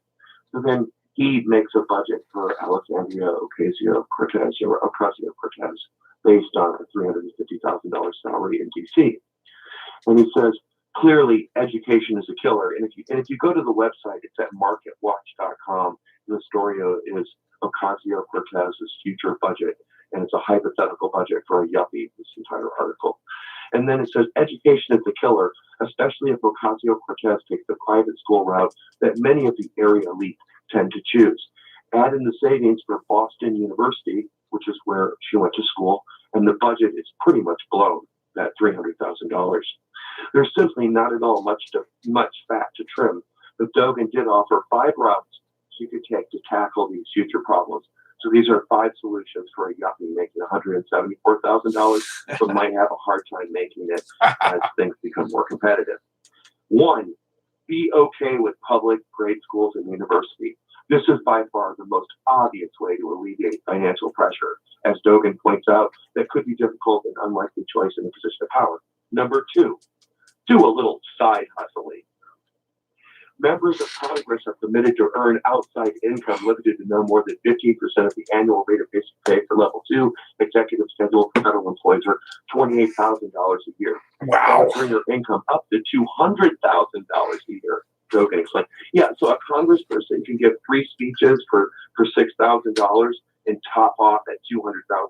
Isn't that great? Like, number 3, she can either lose or quit. Alexandria or Ocasio-Cortez can and probably will make a lot more money when she's out of Congress.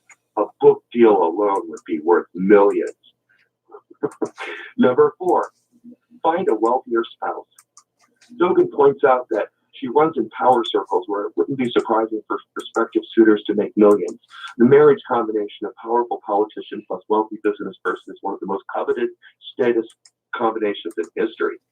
And last but not least, have fewer children. Is she married? A big no, she's single. A big family rarely makes sense financially, but don't tell that to a couple trying to build one.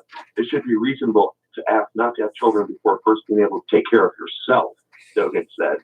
Our children deserve to be cared for in the best possible way.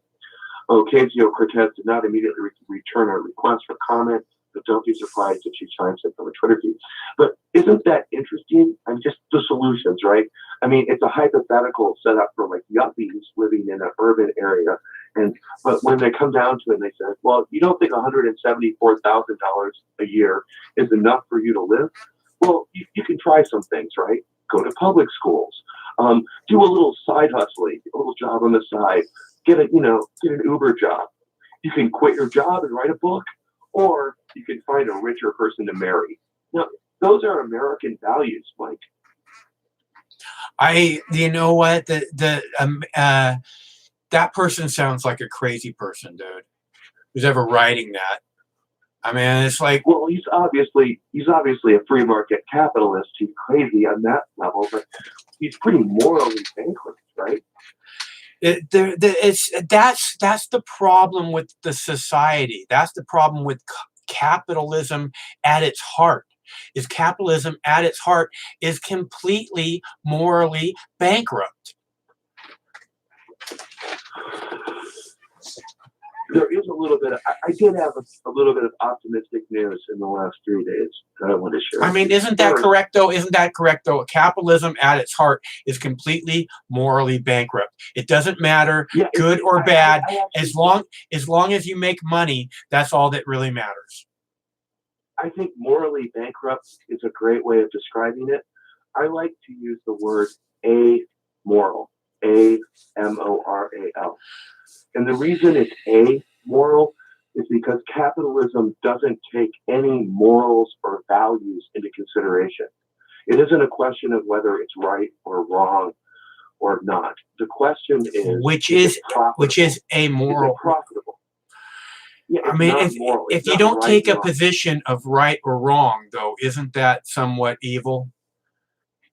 Well, let me put it this way. If you cut down the forest, like we live in the Puget Sound Trough, right? The forest was cut down, and you can see the consequences of that every day when you go outside. Sure. Somewhere or another, it just doesn't look like it used to look.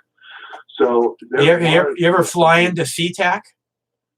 Yeah, I have. Oh man, just clear cuts all over the place. Bugs the hell out of me. Or driving out on the Olympic Peninsula, and driving through Forks or Aberdeen and Hoquiam and driving through forests that have been cut down 30 or 40 years ago that have never been regrown. Yeah. Things like that. Horrible things. So cutting down the forest, there's a consequence to that. Cutting down the forest. But when they cut the forest down, they weren't thinking about that as much as they were thinking about the amount of money they could make in the short term. That's what capitalism is. Fuck morals. It's about money. That's what I'm saying. It's not all that matters is that there's a profit to be made. It doesn't matter if someone gets hurt or if you leave the ground unlivable or and that's and just at the heart of it is just that's pure. That's completely. Go ahead. People in the United States used to have access to information with exposing those kinds of ideas before the 1930s. In the 1930s, when Franklin Roosevelt was president, there were like over 1 million communists in the United States. And there was also a very large socialist party in the United States. And labor unions had much more power than they did today. So they were able to pressure Franklin Roosevelt to make concessions to the working class, even though Franklin Roosevelt explicitly said that his job was to save capitalism, save the banks. And that is what he did, Mox. And that's the best the Democrats can come up with in 100 years, is they can save the banks and take us to war. That's it. And the Republicans aren't much better, to be candid with you. I keep saying, as you said, that you'll never vote again for a Democrat or Republican, Ever, even in a local race. I said just an hour ago, I said that we have to vote them all out. We have to be the ones. It's not gonna be like there's gonna be some organization where we all get together and say, okay, we're gonna banish the Republicans and the Democrats, and they're just not allowed to participate anymore. We just have to vote them out. We just have to vote every single one of them out, no matter what, in order to get the power structure redefined. So there has been some good news, like I said. In Ecuador, there were austerity measures being imposed on the people because of the International Monetary Fund, which basically said, we'll loan you. And this comes back to Julian Assange, by the way, because Julian Assange was an Ecuadorian citizen. Ecuador had some leverage in him being removed from that embassy. Right. And one of the ways that he was rewarded, that the president of Ecuador was rewarded, was by accepting a loan from the International Monetary Fund for $4.2 billion, which alleviated the dude's problems. I mean, there's a lot of problems in Ecuador in terms of money. So a large loan helped alleviate some of the pressure that the government was feeling.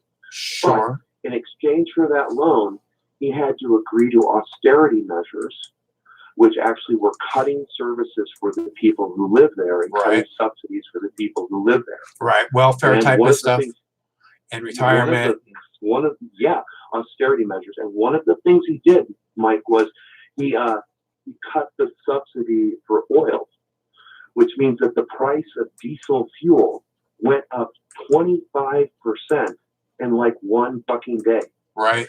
Now, I want you to think about, you go to a little grocery store 55 miles away from a city in the mountains of fucking Ecuador, and that's where you buy all of your food, and all of the prices just went up 25% because of the price of fuel. Right. Because when the price of fuel goes up, people don't get it.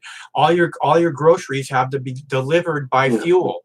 So. And what that did is it caused hundreds and hundreds and hundreds and hundreds of thousands of people to come out in the streets, shut down the Capitol with 5 days of rioting, 12 people killed, until the president moved the Capitol to another city and then made concessions to the demonstrators and said he wasn't going to impose the oil tax because the people got out in the streets and said, fuck you. Also, in Lebanon, it happened yesterday in Lebanon. If you look at the news feed, in Lebanon, it was on Judy Woodruff's program today, PBS. In Lebanon, because there were protests in the last 3 days about austerity programs being put in place in Lebanon. And the people rose up in the streets and the government made concessions. Austerity is bullshit, man. And that's happened in Chile. Yeah. It's happening in Chile. 11 people were killed in Chile yesterday. Demonstrators were shot in the street. Imagine if 11 people were shot in Philadelphia yesterday. And Chile is a much smaller country than the United States. And they were demonstrating against austerity measures in Chile. So all over the world, in Iraq, people are standing up to this austerity. The bankers imposing their rule on democratic government. And I don't see the Democratic Party. That's all of the people in the Congress the people in the Senate, the people in the state government. I don't see any people really as a movement really talking about that. No, they don't. I don't see it either. I didn't see anybody talking about Chile or Ecuador. At the debate, they could have spoken about that at the debate. That was the current event, and it wasn't brought up at the debate. I didn't see him, but I haven't seen him speaking about it today in the Congress at all, though, either. And usually they talk about Chile. CNN certainly didn't ask the question about International Monetary Fund and loans to third world countries that are already under crushing debt obligations. That wasn't a question from CNN. What are you going to do? Hey, maybe like they don't have to pay the debt back. Wouldn't that be great? Well, this is what I keep saying about the status quo, and that these people are gatekeepers. They're not there to change the way the world operates. They're there to keep it exactly the same. That's why, Tulsi Gabbard's different, dude. And I'm really not trying to push her on this. I'm just saying she's not like them. And if you don't believe me, that's what all of them keep saying, So you don't take my word for it. Listen to them. Well, time will tell. It isn't a question of whether I'm wrong or you're right.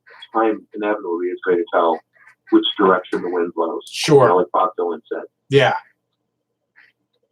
I agree. Okay, man. I'll let you go. I just have those few things to share. And again, I hope you don't get rid of your chat. It's a great service. No, the reason I just brought it up to try and encourage more people to call, Chris. I'm glad you called. It keeps being brought. We're feeling out where to go with the show and what to make happen with the show, and that's one of the things that keeps coming up is that if you eliminate the text chat, that more people will call. I don't know that that's true, and I have other reasons why I keep the text chat around. And I like the exchange of dialogue. That's what I want us all doing. Is I want us all to come together and communicate, and that's what this is about. So it's not likely they'll shut it down. I'm just saying it just keeps coming up in discussion. All right. Well, I appreciate your program and for taking the time to talk with me about some things I was concerned about. Yeah. Let me ask you a question. Let me ask you. Great program. Let me ask you. So, so you've watched a few of the live shows in the last couple of weeks. Do you think this is something that's a good idea and we should keep doing it on a regular basis? You like what we're doing so far, right?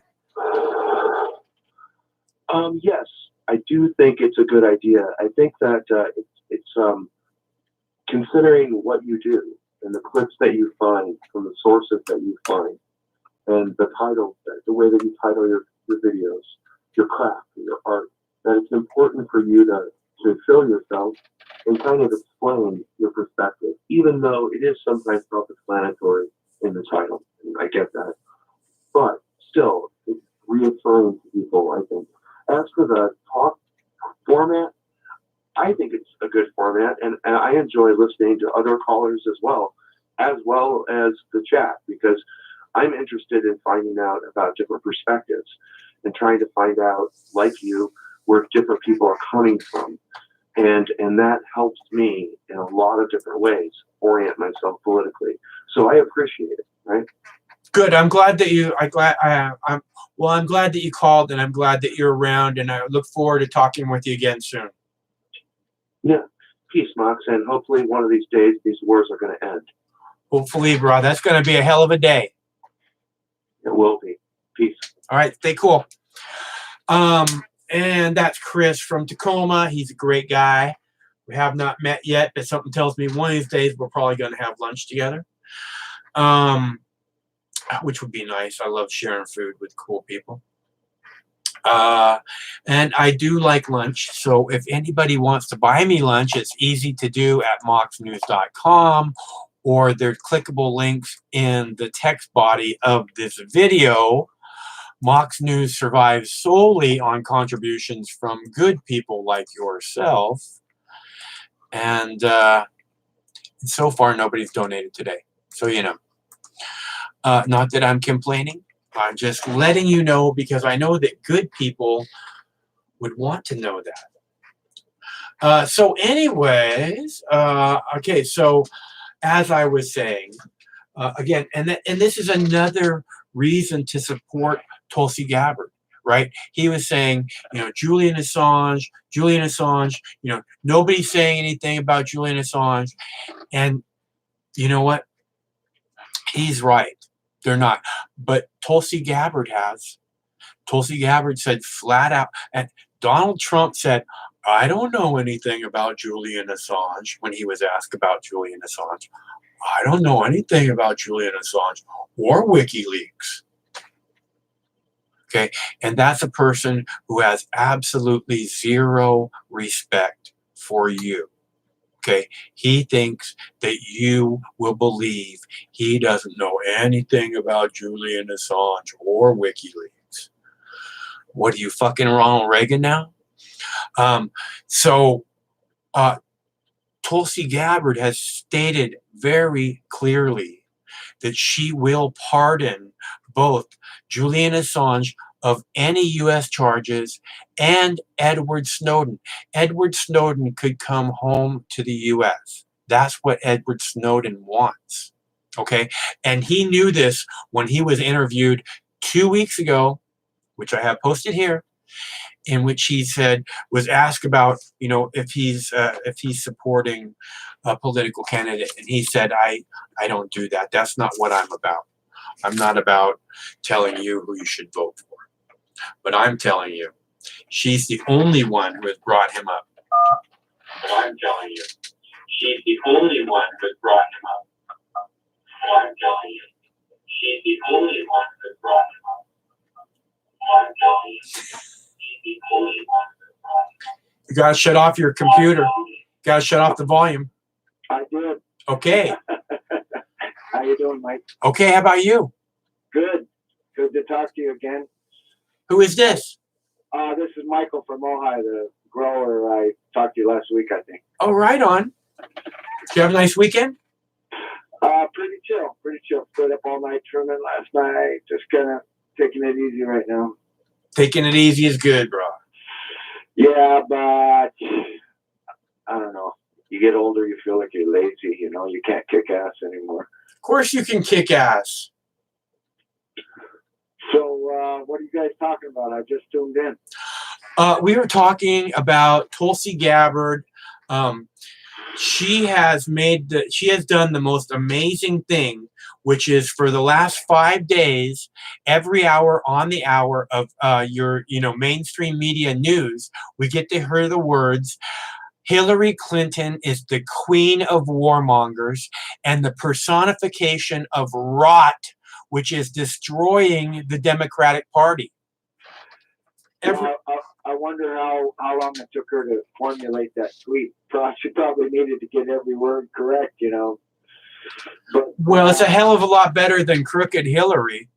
Hillary ducked out of the DNC convention because Tulsi was going to be there. Apparently, she didn't want to meet her,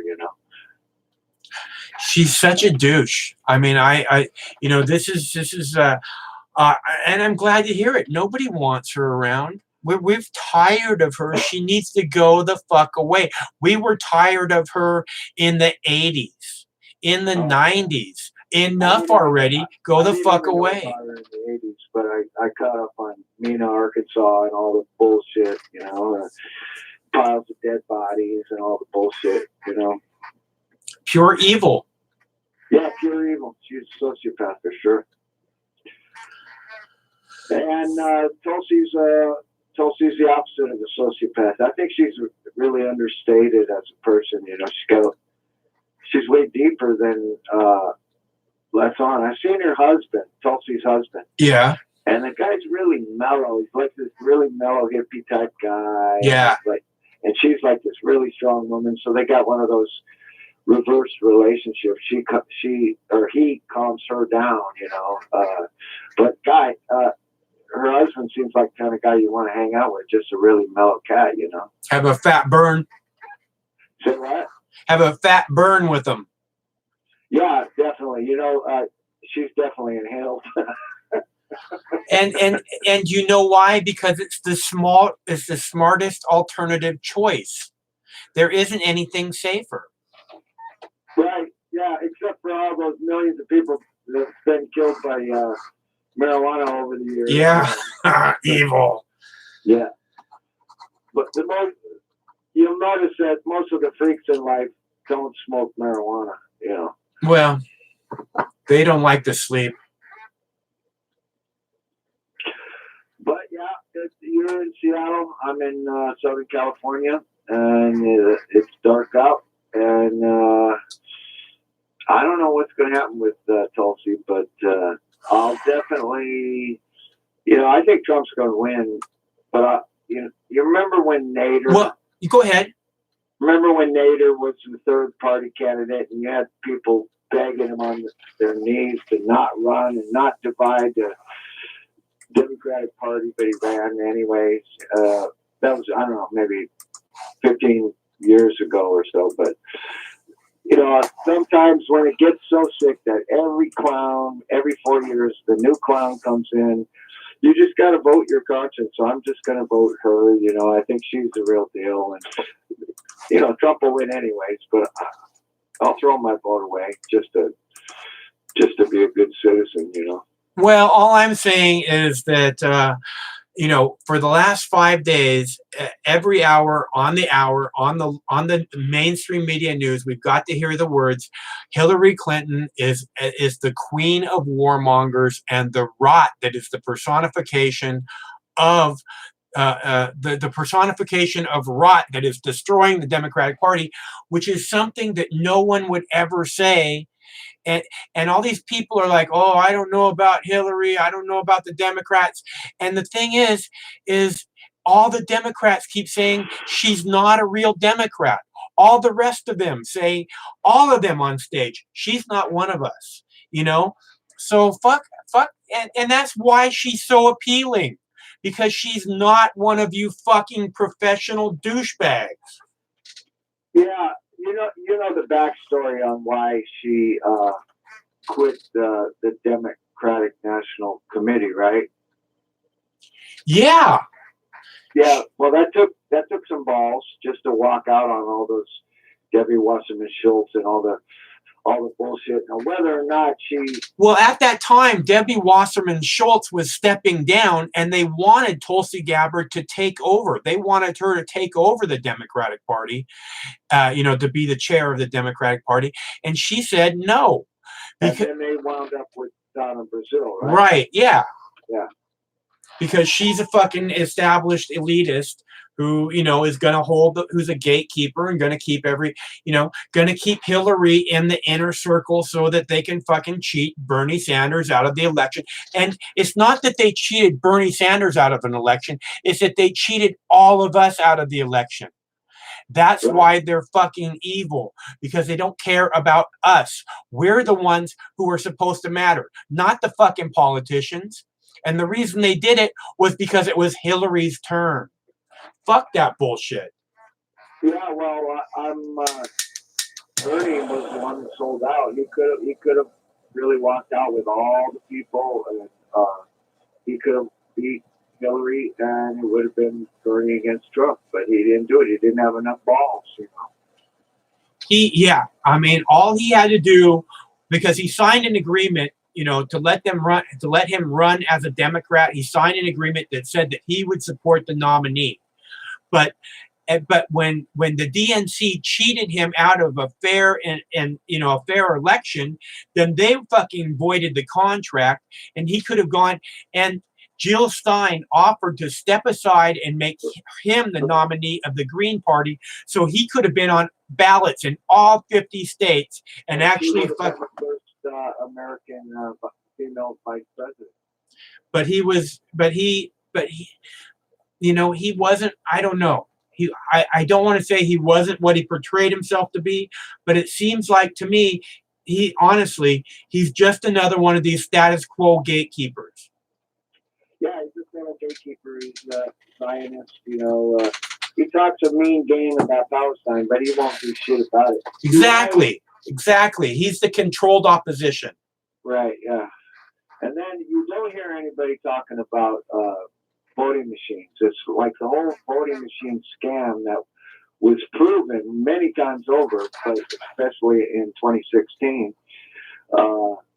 You know, we're just going to go and vote again, and then your vote's going to be altered again, and who knows how bad it'll be. You know, nobody even talks about voting machines. Right.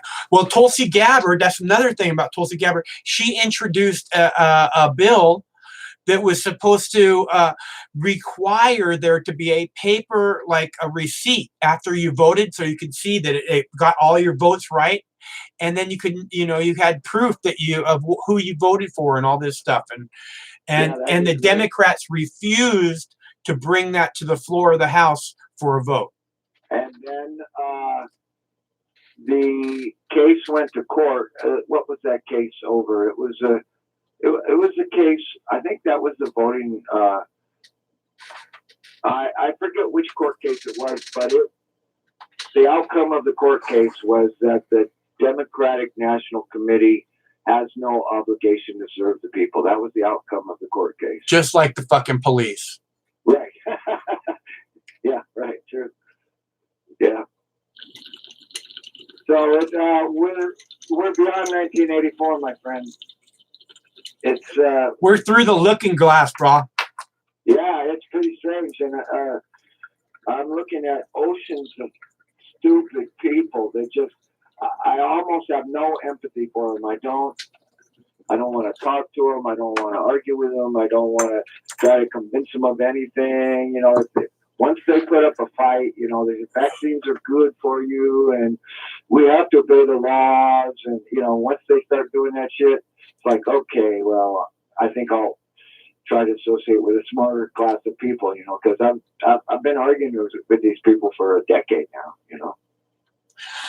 I hear you. We have to try. Look, we're going to have to try again.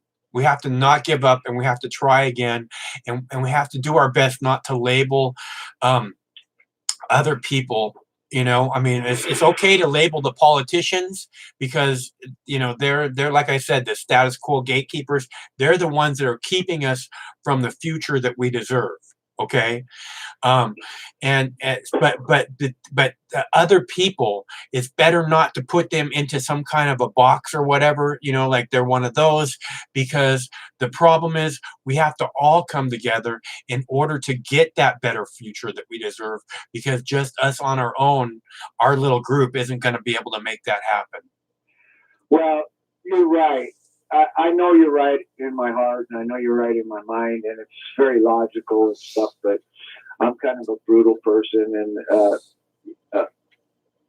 you know, I have to really develop the patience to deal with these types of people in a calm and non-insulting way. But, you know, Are you smoking weed? I'm smoking weed right now, yeah. Okay, good. Glad to hear it. What does that have to do with the price of rice in China, man? Well, when you say that you're kind of a brutal person, you know, the weed is generally kind of takes that edge away a little bit. That's you know, true. unless it's something really important to you that you're, you know, like if you're in training for something or something, and that's like the focus of what you're trying to make your life is you being a brutal person in this way or that way, weed won't take that away. But in general, if you just kind of label yourself a brutal person, weed should be able to kind of smooth that over a little. Yeah, that's kind of wishful thinking in my case. Well, at least you're trying. At least you're trying. I lived a kind of a rough life, so I ended up being kind of a rough type person. I'm really nice. I mean, I actually like people. I just don't like arguing with people, you know. Yeah, well, I hear that. It's especially when it's not getting you anywhere, and it's like, just, you know, you can't. It's like almost neither one of you could hear the other side of what the other person is trying to say or whatever. You know? Well, let me ask you a question, Mike. Go for it. You probably got a family, and maybe your mom and dad are still alive. Maybe you got brothers and sisters, right? I have a brother and a sister.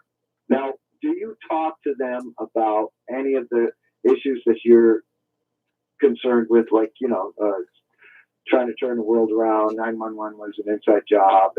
CIA's been in every newsrooms for 50 years. You ever try to tell them about all that stuff? Yeah, but but it didn't work. Yeah, it didn't work with me either. I'm definitely the black sheep of the family, and they think I'm some kind of wacko conspiracy guy. And it doesn't matter how much evidence you place in front of some people. They're going to go. You'll notice it in your own life, and everyone listening has probably noticed it in their own life, where you go and you talk to a person one-on-one, you're calm, you're factual, you're logical, and you're correct in all your facts. And they'll start to turn away from you, so their body language, it's like they're turning away already, and that's just the first sign of cognitive dissonance, because they can't handle the truth vibration. They don't want to know. They want to go to church. Well, they don't cross the double yellow line. I think you're absolutely right. I think I think knowing is difficult. It complicates things. It makes it harder to just keep a smile on your face, because I got my thing, I got mine, and I'm making mine happen, and it doesn't matter what the truth is, because I got mine. Right. And the truth is just going to screw that up. So, well, I was raised in the 70s, right? So I saw Zeppelin, and I saw all the great bands. Right on. And I was raised in LA. And so I could, at that time in the 70s, I could drive through LA and not see a cop for 2 miles. But now I live in the most peaceful podunk little town, and I can't drive 2 blocks without seeing a cop. We're way overstaffed with police here. And I see the kids, and I own my own land, I own my own house, and I worked really hard. But I've noticed all throughout my life that the pressures on the working class, because I'm a working class guy, was getting harder and harder and harder. And then nowadays, to rent a room would cost you $700, where you could have rented a mansion in the 70s for $700. So yeah, you could have bought a mansion. That's true. Yeah. But I feel really, and people, they're blaming me because I'm 60 years old, and I guess, what do you call us, our generation, boomers, we're the boomers, right? So they're blaming me, and I've been fighting for them to wake up for decades, and all they care about is their yoga pants and their vapor, their vape pens, and rolling a cool blunt, and getting some good wheels. But I can't pay my rent. But at least my paint job on my car is groovy. And does Sally like me, or does Jimmy like me? And it's the dumbed down process has really worked amongst the young people. So I try to concentrate on the young people, and I don't have so much success. And I look back at when I was young like that, and I realized, oh, well, I was just as stupid as they were, So I don't mean to call them stupid, but, so there's but the danger is even more imminent now. And the young people are arguing about whether or not there was CGI planes crashing into the 911 buildings, and is Nibiru coming, and, it's just stupid stuff that, I don't, I really want people to get activated and motivated and educated, and I have a really hard time with it. So I restrict my preaching to receptive audiences, because I don't want to, they were saying pearls before swine. I don't want to cast my pearls before swine. For every 100 people you try to educate, you might get one success. And I'm not saying it's not worth it. I'm just saying it's a difficult road if you really care. So I'm not giving up, but nonetheless, I'm a pretty brutal person, It doesn't sound like you're giving up, but I hear what you're saying. I mean, they look at you like it's your fault where we're at in the world, and then they don't want to do anything, and then which where we're at in the world is supposedly this mass extinction, kind of like, this whole all these people running off the edge of a cliff, which is really lemmings running off a bunch of cliff, you know, like, and they're all taking selfies of themselves as they run off the fucking cliff, you know, like this, instead of actually, I mean, we want to talk about climate change and debate climate change instead of actually doing something about pollution. Okay, the problem is not climate change. The problem is pollution, and absolutely no one talks about pollution. They talk about fucking climate change. How idiotic are you? And the EPA is bought off, and the FDA is bought off. They're basically corporate owned now. They're masks for corporations. You know, every time they appoint a new deputy of the environment or wherever the government office is, he comes directly from a, you know, Monsanto or Bayer or DuPont or something. Right. Yeah. Disgusting. So I consider pesticides and chemicals to be far worse than any kind of carbon contribution, you know. I think that it's a big part of the whole problem. And it's like I'm saying, you know, that's what we have to, that's part of why we all have to come together. So we can all say, okay, you know, this is okay, and these other things are all bad. And we all have to admit that and say no more of these other things. You know, this is okay. And then, you know, we got a chance now. There might be a future, you know, but it all boils down to pollution and capitalism. You know, there's just way too much garbage being spewed into the environment for absolutely no reason other than just to buy fucking bullshit garbage. Well, you know, I live in the most new age city on earth, as far as I know. I don't think there's one that's worse than this one. And these people, they have a lot of good ideas. Clean the soil with hemp, aquaponics. Hemp is a great idea. Yeah. You know, they have good ideas, but it's more like a fashion statement. They couldn't find Yemen on a map. They don't know who Gaddafi was. They have no idea who Churchill was. You know, it's like these. You know, so it's a mixed bag. You know. You got people with good ideas, but they really as far as being globally or geopolitically aware, they're not. And so I try. I think that there's like a massive psychological operation going on the youth. You know, absolutely, it's the most powerful psychological psyop ever perpetrated on mankind. I'm probably the only guy you ever met who doesn't know how to use a cell phone. I still have never owned a cell phone. I see all these people walking around with two thumbs. They're texting. I don't know how to use a cell phone. I'm talking to you on my one and only landline, and so I'm really old fashioned. You know you're old fashioned if you don't know how to use a cell phone.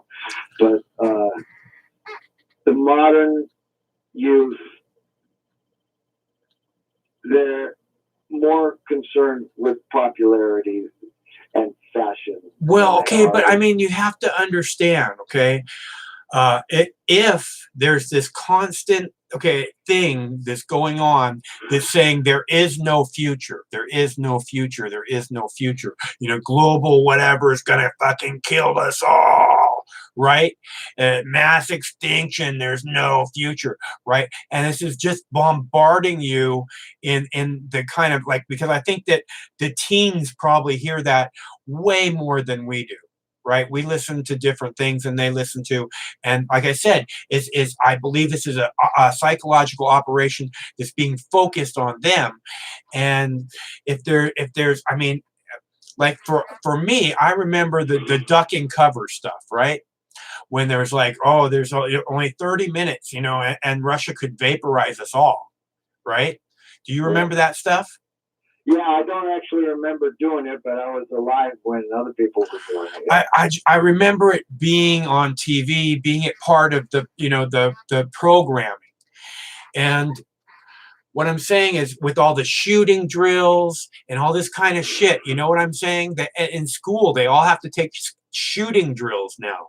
Like everywhere they go is impossible fear that could happen at any moment. You know what I mean? Go ahead. You know, and it fries their brain, dude. It fries their brain. This never-ending fear.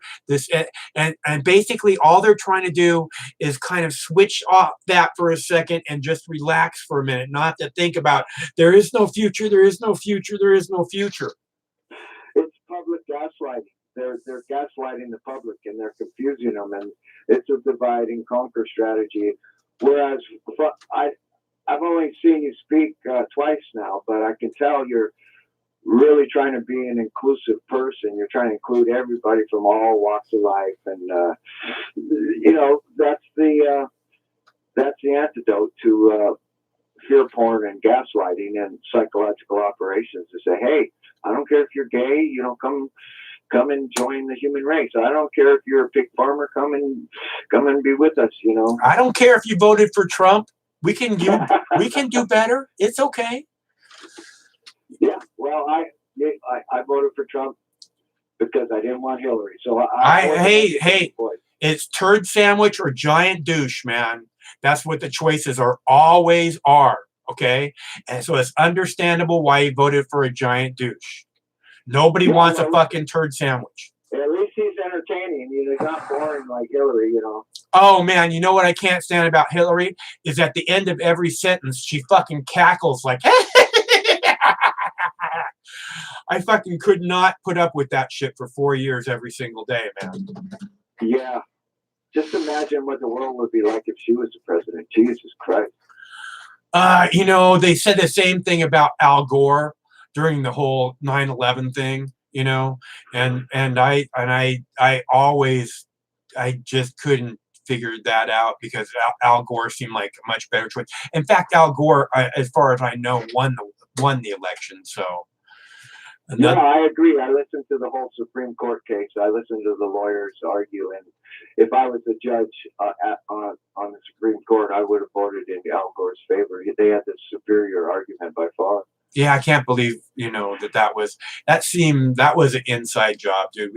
There's just so, like you're talking about the voting machines and everything. There's just so little chance to have any faith in this government at all anymore. Yeah, we got a hanging Chad government. You know, we're just hanging Chad. Yeah, I think you're right about that. So it's pretty screwed up, but I feel fine, and you know, I'm not going to give up. And you know, I might be a little what do they call it? Brutal. Cash poor, you know, but at least I got good assets, and you know, I try to feed the poor, and you know, when I see somebody in trouble, I stop, and I just, you know, but. All right. Well, I'm poor, and if you could kick down for a pizza, that'd be really generous of you. Yeah, I'll kick you down some money. Have you donated before? No, I've never donated. Have you watched Mox News for a long time? Yeah, but I've only seen your face twice now. Usually, I just watch your rebroadcast of other channels and stuff like that. Yeah, we're doing the live show now. We're going to do it 5 days a week, Monday through Friday at 7 p.m. I think it's a good idea because, you know, you get some personal contact. You probably have people calling in from all over the country, maybe all over the world. I don't know. But, well, yeah, we got a lot of Canadian voters. We had a guy call from Hawaii today. I think that's our first Hawaiian caller. He said he voted for Tulsi as a congressperson. That was cool. Right on. Yeah, Hawaiians are pretty mellow people. Which is the other thing about Tulsi Gabbard that people don't understand. Hawaiians are a different breed, so to speak. If you grew up on the islands, you don't see the earth in the same way that somebody grew up on the mainland sees it. Yeah.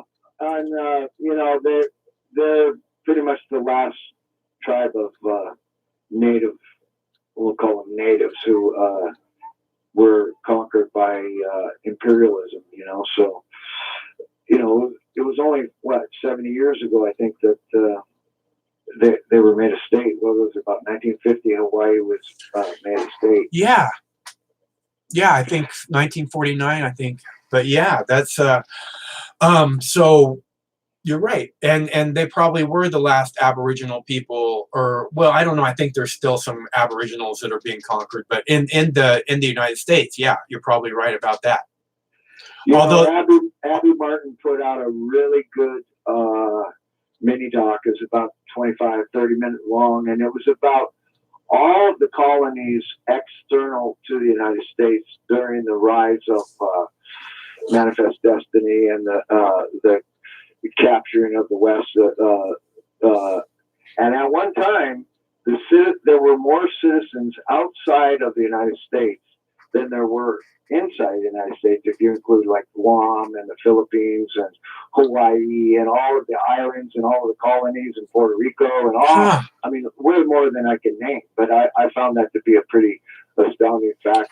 yeah, And if you can catch that, I don't know if it's still on the Telesur website, but it's a pretty good documentary, and she did a good job. She had some expert historian that she was interviewing. It was pretty good. But yeah, I love Abby Martin. She does a great job. yeah, she's smart. But you know, and then you had the protests in Hawaii over that. I guess it was a telescope. I think they're putting in another telescope on some mountaintop in Hawaii, and you had people protesting, including The Rock and including Khal Drogo, whatever that guy's name is, the actor who played Aquaman. Oh, huh. I don't know what his name is. Yeah, but yeah. So they're still at it. They're still trying to protect their land, and I'm all for that. You know, I'm all for people that stand up to power. You know, even if they got to get water cannoned or maced or beaten with a stick. You know, if enough people do it, we could really make a change. If we can't throw it in jail, all of us. And if we don't all stand up, they're gonna fucking pollute every drop of fresh water on the goddamn planet, and you know it's true. Or just own it and sell it. Yeah, that too. Yeah. And who knows what they'll add to it. Yeah, water's the new oil. What they're doing in California is they're getting rid of all of the small water companies, and they're kind of bundling them, buying them up one by one and bundling them into the big water companies, and then they'll have a lot more power. And you've seen in the last week, I guess, they shut off the power to certain areas of mostly Northern California. Yeah. Yeah, that seems really fucking like 19th century. Yeah, what do you do with all the sick people that need their oxygen or their dialysis machines or something, you know? I'm so disappointed in that there's just not more like brilliant people that we're not doing anything to give ourselves a 21st century or even let alone a 22nd century fucking infrastructure. We deserve better. It's so simple, and it's not that the liberals deserve better or that the conservatives deserve better. We, all of us together, every single one of us in this country deserve way better. And it's just disgusting that the politicians don't seem to feel that way. Well, yeah, I mean, politicians are kind of like lawyers. You can't trust a single one of them. Got to stop electing lawyers, man. Lawyers are bad. Don't elect lawyers. But, even the kids, most of the unions in the United States are busted now. But I was in 3 unions, and I learned my history. And in the 20s and the 1910s and the 1920s, they were really busting the unions, and these people had to do an Occupy Wall Street or a Yellow Vest movement. They had to congregate in barns and try to organize and form a union, and then the police would come in and beat them, and the masters would pay the police, and that's how May Day started. Was in Chicago. I don't have the date in my head. But it spread all over the world. It started. I had no idea May Day started in Chicago. I was sure it started in a different country. No, it's spread to Russia. It's spread to Russia and it's spread to Europe. Wow. Most people don't know that, but it started in Chicago, and I think they killed more than 20 people and they beat up several hundred. It was a union busting move by the police. And all you had to do is Google it. Google May Day, and they'll probably tell you exactly how it started. And but you know, and so the prosperity of the 40s and well, not so much the 40s, the late 40s and the 50s and the 60s came about because of the class struggles that occurred in the 20s and the 30s, and the wars and the Depression were kind of like. They were manipulated events that had a lot to do with it, but the people today don't have the same chance that my parents had growing up in the 40s and 50s, because that was a boom time, you know, post-war. And I had less of a chance than my father did. And then the kids today got practically no chance. Their rent, they'll have to work 2 jobs just to pay their rent, and then you got you got everything that costs money. You got food and insurance, and if you get arrested, it's gonna cost you a bundle, you know. And it's like everything is so screwed. They keep the pressure on the population, and the population goes docile or criminal. Either way, this is part of the psychological operation I'm talking about too. You know, there's so much of it, and it's just everywhere. I mean, it's all over the TV. It's all over, just almost everywhere you look. When you see, like, you know, one of the things that really bothers me is that since 9/11, the flag has been at half-mast like half of the days since 9/11, it seems like to me. Like every time I look at the flag now, it's at half-mast. And I don't remember that ever happening when I was a kid, right? I mean, every day we'd fucking pledge allegiance to the flag, and I don't remember ever being at half-mast when I was a kid. And now every like I'm saying, half of the days since 9/11, and that's got to be a psychological operation too, because that signifies national tragedy when a flag is at half-mast. And I just don't see, you know, I mean, they want to lower the flag for shit like John McCain and stuff like that. Fuck that. You know, I don't give a fuck if John McCain, blah, blah, blah. How many other people were actually fucking heroes and veterans that never had the flag lowered for them? Fuck John McCain. John McCain was never a hero. Absolutely not. John McCain. When John McCain was shot down and captured by the Viet Cong, I guarantee there was so many of his fellow soldiers that had worked with him that said, "Thank God, thank God, thank God." Yeah, he was responsible for I think it was the largest accident and death toll on a aircraft carrier. He was a pilot, and he was in his jet, and there was another guy in his jet behind him. All these jets are congregated together, you know, and then they come out one at a time and take off on the aircraft carrier. And he did a wet start to kind of fuck with the guy behind him. Right. You prime the engine, and then you get the starter, and it blows flames out the back of your jet. And he scared some people behind him, and they dropped a bomb on the deck. And some stuff caught fire, and then the bombs went off, and a bunch of planes exploded. And his dad was a senator, and his dad flew a helicopter in there and got him out of there. And most people don't know that he was a real jerk off when he was a young pilot, you know. And over 100 people died on that boat. Yeah, it was a pretty serious accident. It was all for one guy fucking around, you know. Yeah.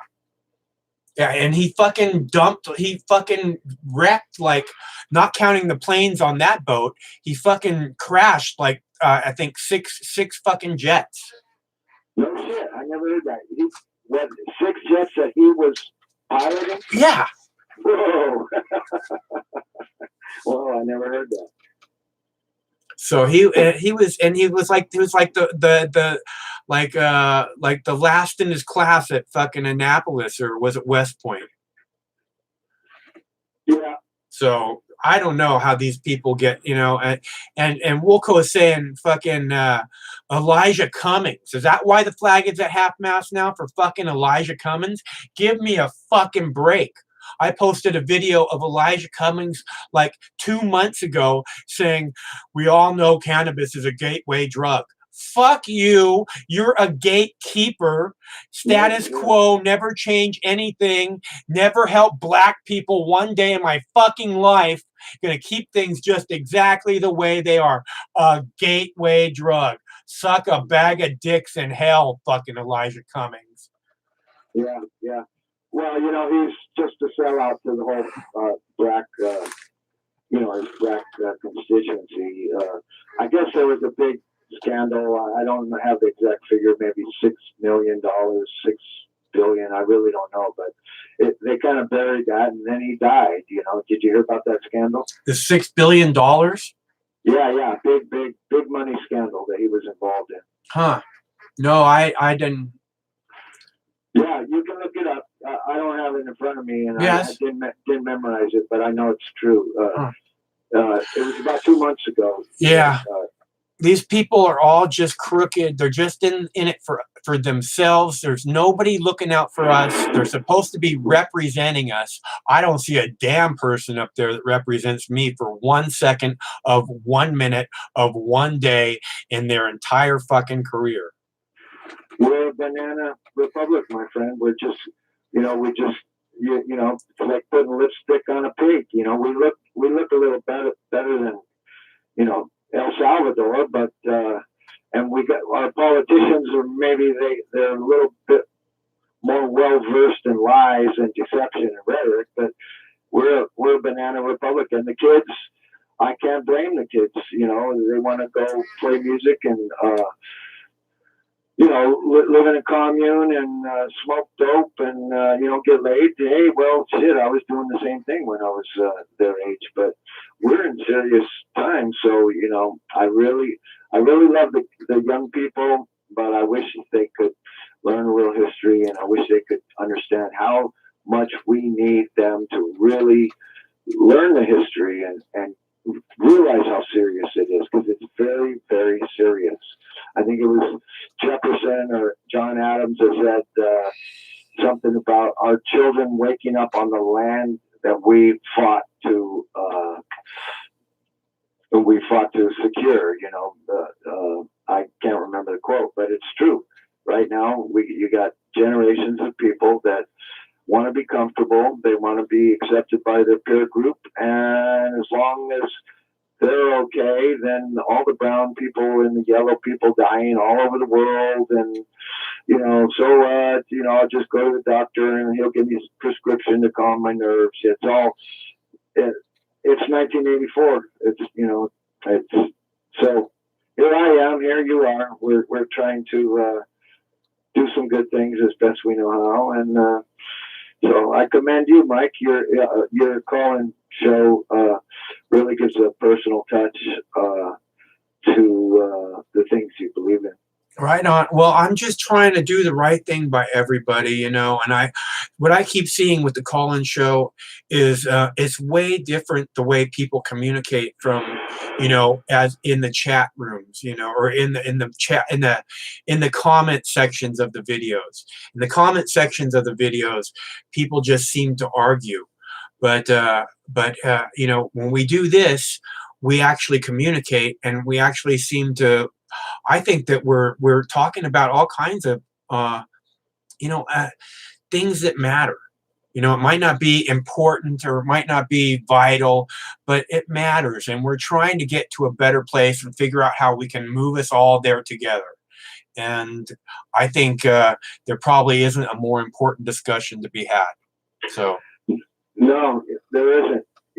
I think it was Eleanor Roosevelt said, small people talk about other people, and medium-sized people talk about events, and big people talk about ideas. And so we're talking about ideas, really, and events. There's some events that we talk about, but really we're talking about freedom, justice, truth, liberation, a better corruption. future, a better Yeah. future. The future. This government is just so dirty. It's got to stop. It's got to represent the people again. The people have to feel like it represents them, and it has to be about something better than this status quo that we've had for the last 50, 60 years, man. This endless bullshit drug war, which has completely failed. What is the point of continuing to do something that for the last 60 years has added nothing to our has created an opioid epidemic? It's completely ridiculous that we continue to act. It has the exact opposite effect of what it's supposed to have. We just keep marching down that road. Well, we'll see what happens in Mexico. They just legalized marijuana countrywide in Mexico, and unconnected, they had a big shootout with El Chapo's son 2 days ago. You probably heard about that. Yeah, well, that's that's probably DEA related, and the DEA is all over the fucking Mexico, all over the country, and those people are the worst of the worst.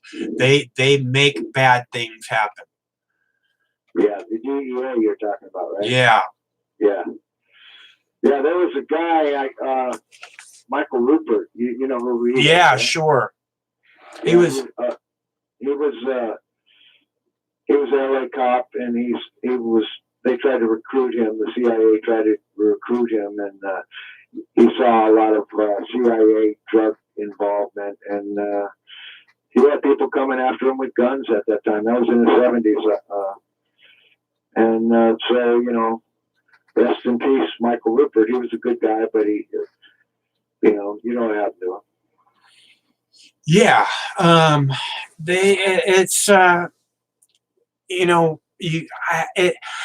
That's why we all have to come together, because one of us isn't going to be able to do it. One of us, we can fight, but if you get anywhere close, they're going to take you out. They're not going to let you progress. They're not going to let you spread your secrets, but if we can all come together, which I believe with this type of format, not necessarily what I'm doing here, but somehow when we get to, like you're saying, the young people will be very good at making something like this happen, which is like a digital, virtual reality type of, summit. Where the whole planet can come together. And I don't know. I think that's what we have to believe in, and that's what we have to head towards if you really want to have any chance of the species surviving. And I think that's what we really are talking about here, over and over again. And I think that this could be the beginning of something like that, honestly. Well, I hope so. For me personally, I don't have Skype, so I only have the ability to call in. So I think it's a good format. Anybody could just pick up their phone and call you, and people can exchange ideas without a lot of hassle, And I would like to see more people do what you're doing. I think you're the first guy I've seen with a telephone call-in program, and so I encourage you to keep it up. Yeah. Well, that's partially why I'm doing it. Is I took a little break a couple weeks ago, and I looked around, and I couldn't see any. There's not a lot of call-in stuff, and I was like, and with all the censorship that YouTube is doing in the comment sections now, YouTube is it seems like half of the comments are being censored. So I think this is a good way to kind of sidestep YouTube's censorship and actually be able to talk about what we want to talk about with them not having anything to do with it except for providing the fucking platform to do it on. Yeah, well, it's a good deal, and I've got, I don't know, a couple hundred different channels on my YouTube feed, and a lot of them are really good. Adam Green with No More News is really good, and there's a lot of smart people out there. Consortium News is one of the best, and you're doing a good job, Michael. But there's a girl named MF Michelle 77 who says she's trying to call you now. So I'm gonna, and Local 003. I'm gonna let her talk to you. And if you're gonna, you say you're gonna do this Monday through Friday? Yeah, Monday through Friday, 7 p.m. Pacific. Okay, I'll catch you later, brother. God bless you. You're doing a good job. Okay, thanks so much for calling. Goodbye. And that's the brutal guy. Okay, he said he's brutal. I'm kind of brutal. Are you gonna call now, Michelle? Because I mean, and that's the thing is, that's what I'm saying is there's this thing that goes on in the comments, which is kind of like this anger, chip on my shoulder thing. But when we do this, we don't really get that. Michelle? Yes, sir. How you doing, Mike? I am doing good. It's good to hear from you. How are you doing? Hey, I'm a lot more sober than I was last time. You were fantastic last time. Oh, well, thank you very much. But, you popped my cherry, man, talking on the fucking line and shit. So I'm just like, oh, I'm good now. How you doing? I popped a lot of cherries in my time. Oh, shit. Well, put another one in your chart. I put another notch over there for you. Attaboy. There you go. There you go. Hey, I always listen to everybody, and you talking about Tulsi, and I love Tulsi. Man, you know what? I love so much that she, for the last 5 days, every hour on the hour, on every news program, has been Hillary Clinton is the queen of the warmongers, and she is the personification of rot that is destroying the Democratic Party. Fuck yes. Where has that been forever? That's what we've needed to hear for years and years. That's what Bernie Sanders needed to say in 2016. Yeah. But the funny thing is though, Hillary won't say shit about Bernie because they want to keep him out of the media. 100%. They've been talking about his rally that he had in New York City, that he only had 20,000 people. And there was like another 5,000 fucking people that wanted to go to this rally. But if Hillary talks about Bernie, then that means the mainstream media is going to talk about Bernie. They can't have that. Bernie is saying too much of the shit that we all want to hear. He's been fighting for us, and and there's videos to prove that. Everybody's like, Bernie's too old, Bernie's this, you know what? He's stronger than ever, and he's been preaching the same shit for the working man. He's been preaching the same shit. He's been going, I mean, what freaking candidate has gone to the UA picket lines? What candidate has gone and helped these people to go to Canada to buy cheaper, medication for their family and stuff? It's like every time you turn around, Bernie's doing this, he's doing that for the people, but yet the media, they fucking just talk down about him. He's an old man. All he does is yell. He never smiles. Well, you know what? If I was on the media mainstream and they're interviewing him, what's their smile about when he knows all they do is smear him? And he's trying to talk about really serious things. So what is there to smile about? Like you said. We're talking about serious stuff. I'm not going to have some shit-eating grin on my face. Exactly. And especially when they're always trying to fucking, I got you kind of fucking, TV string to get ratings. And it's like, you don't got him for nothing. It's like, anybody who's against, progressives, because I don't even want to say that Bernie's a Democrat, but he is as a Democrat, but he's independent. But whenever he goes on, on media mainstream, they're always telling him, well, they say that you just had a heart attack. You ain't worth a damn. It's like, look at his fucking record. Why are you talking about that shit? When he got a goddamn surgery, and damn well Congress has better Medicare than we do, the average folks. He looks more pumped up than he did before the heart attack, honestly. And you know what? And he thinks highly of Tulsi. And I love Tulsi too. And I think she would be good as like in his cabinet, just like Warren. Warren is like, medical, Medicare for all, but I think, it's like, girl, I think you don't fuck up because Bernie doesn't have any hidden secrets. Yeah. He's telling everybody what's going on. Yeah, Bernie's not saying but yeah. I think that. That's their number one thing. Buttigieg, and all them fuckers are like, how are we going to pay for that? Do they worry about how they're going to pay for that when they put multi-billion dollars into the military complex? They don't care about that shit, you know? And it's like, why do we have to pump so much fucking money into the military complex when we don't need wars? We don't need to be everywhere in this goddamn world. Who's the terrorist? And I'm sorry, Mike, if your listeners are going to be pissed off about this, but I think the United States military is the biggest goddamn terrorist in the world. We have to be everywhere. Wait, there's oil over there. Hey, it looks like there's some oil that needs freedom. That's bullshit. That's not what's going to make our lives happier. What's going to make our lives happier is looking out for the working man. You know, and Bernie does that. But if Hillary turns around and bashes Bernie, then that means Bernie's going to be on mainstream media, and Bernie's going to fuck that bitch up. Well, Bernie. That's why Hillary is scared to go after Bernie. She would rather go after Tulsi because she knows Tulsi's only got 1% of whatever. But it doesn't matter. Tulsi's a goddamn veteran, and this bitch is talking shit about her? What the fuck is wrong with that bitch? She's Hillary crazy. She's Mhm. crazy. But yeah, I think Tulsi, if Tulsi could team up with Bernie Sanders right now and just say, look, Bernie could say, Tulsi's my VP pick. She's agreed to that, and I will only be president for one term. And then if you want her, she can be president. You know, that would fucking all the voters would go to him.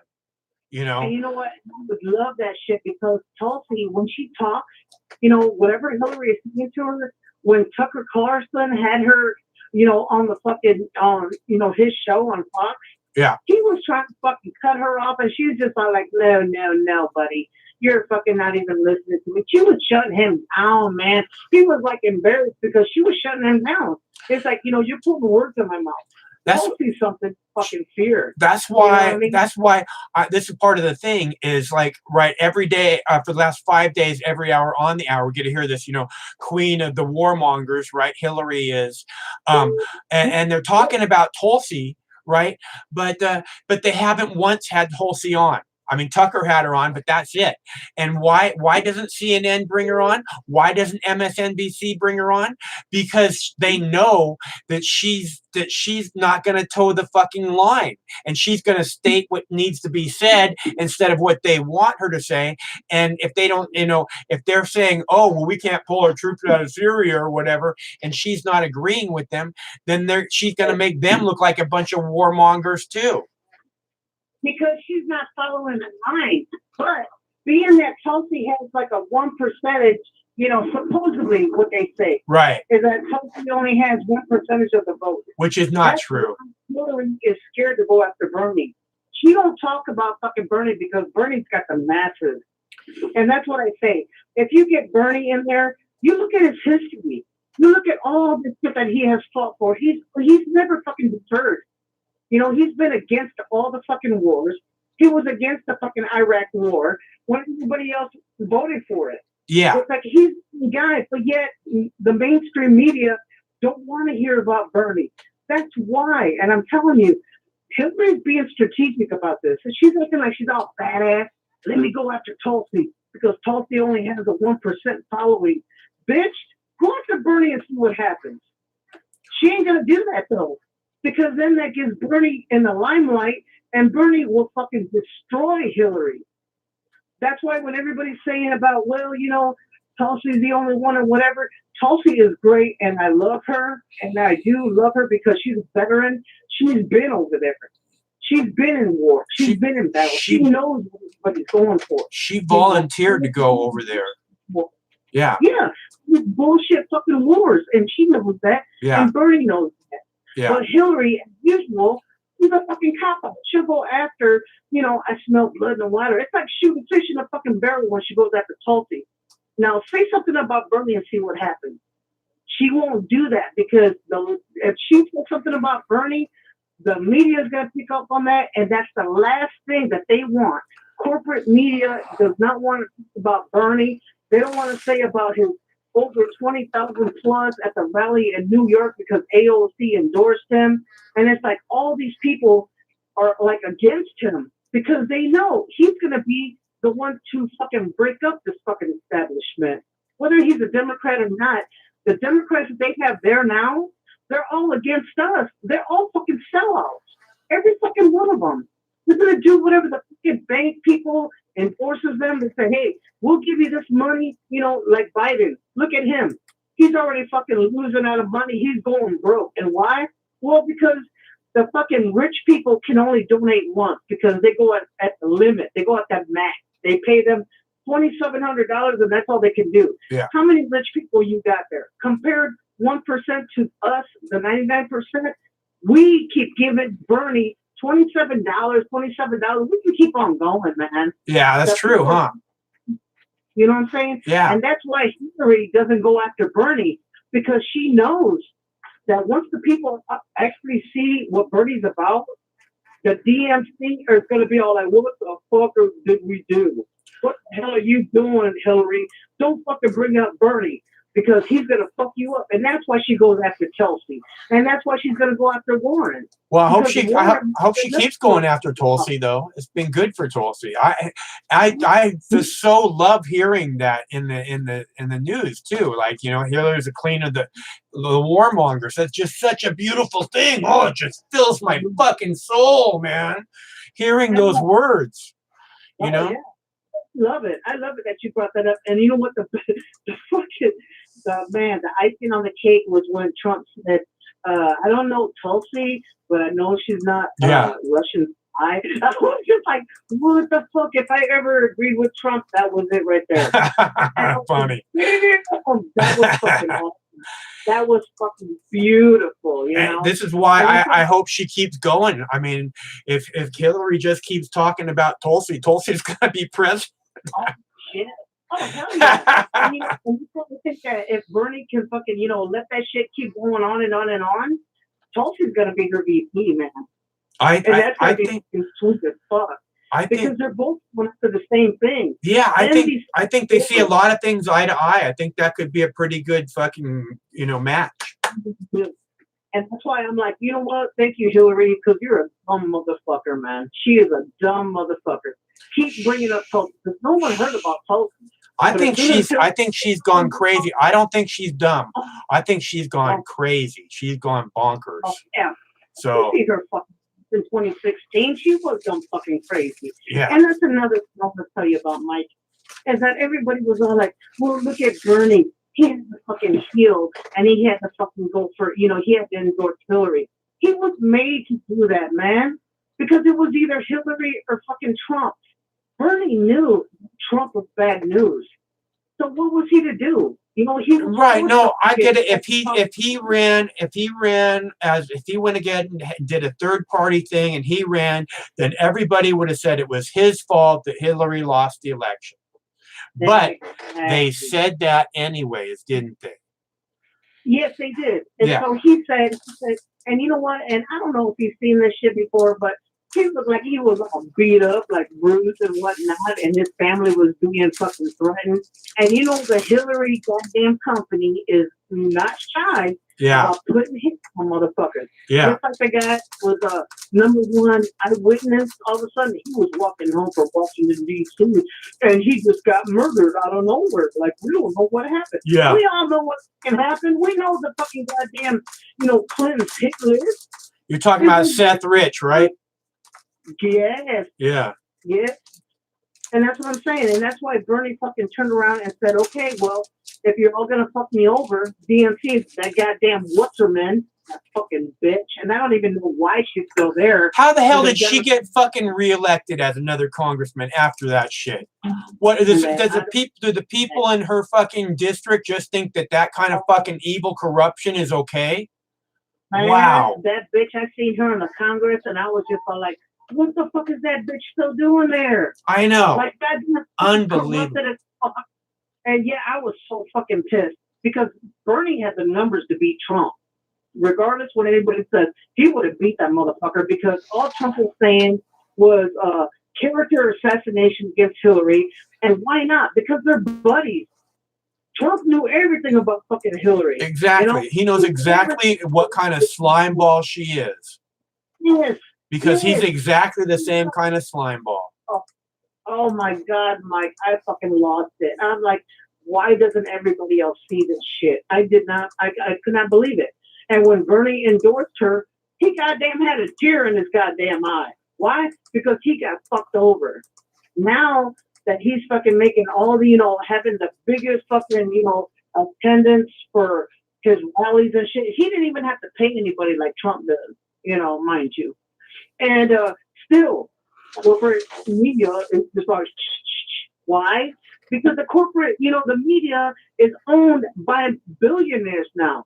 It's not like something they can express what they will. That's why I glommed onto your channel, because you allow us to speak whatever we want to speak.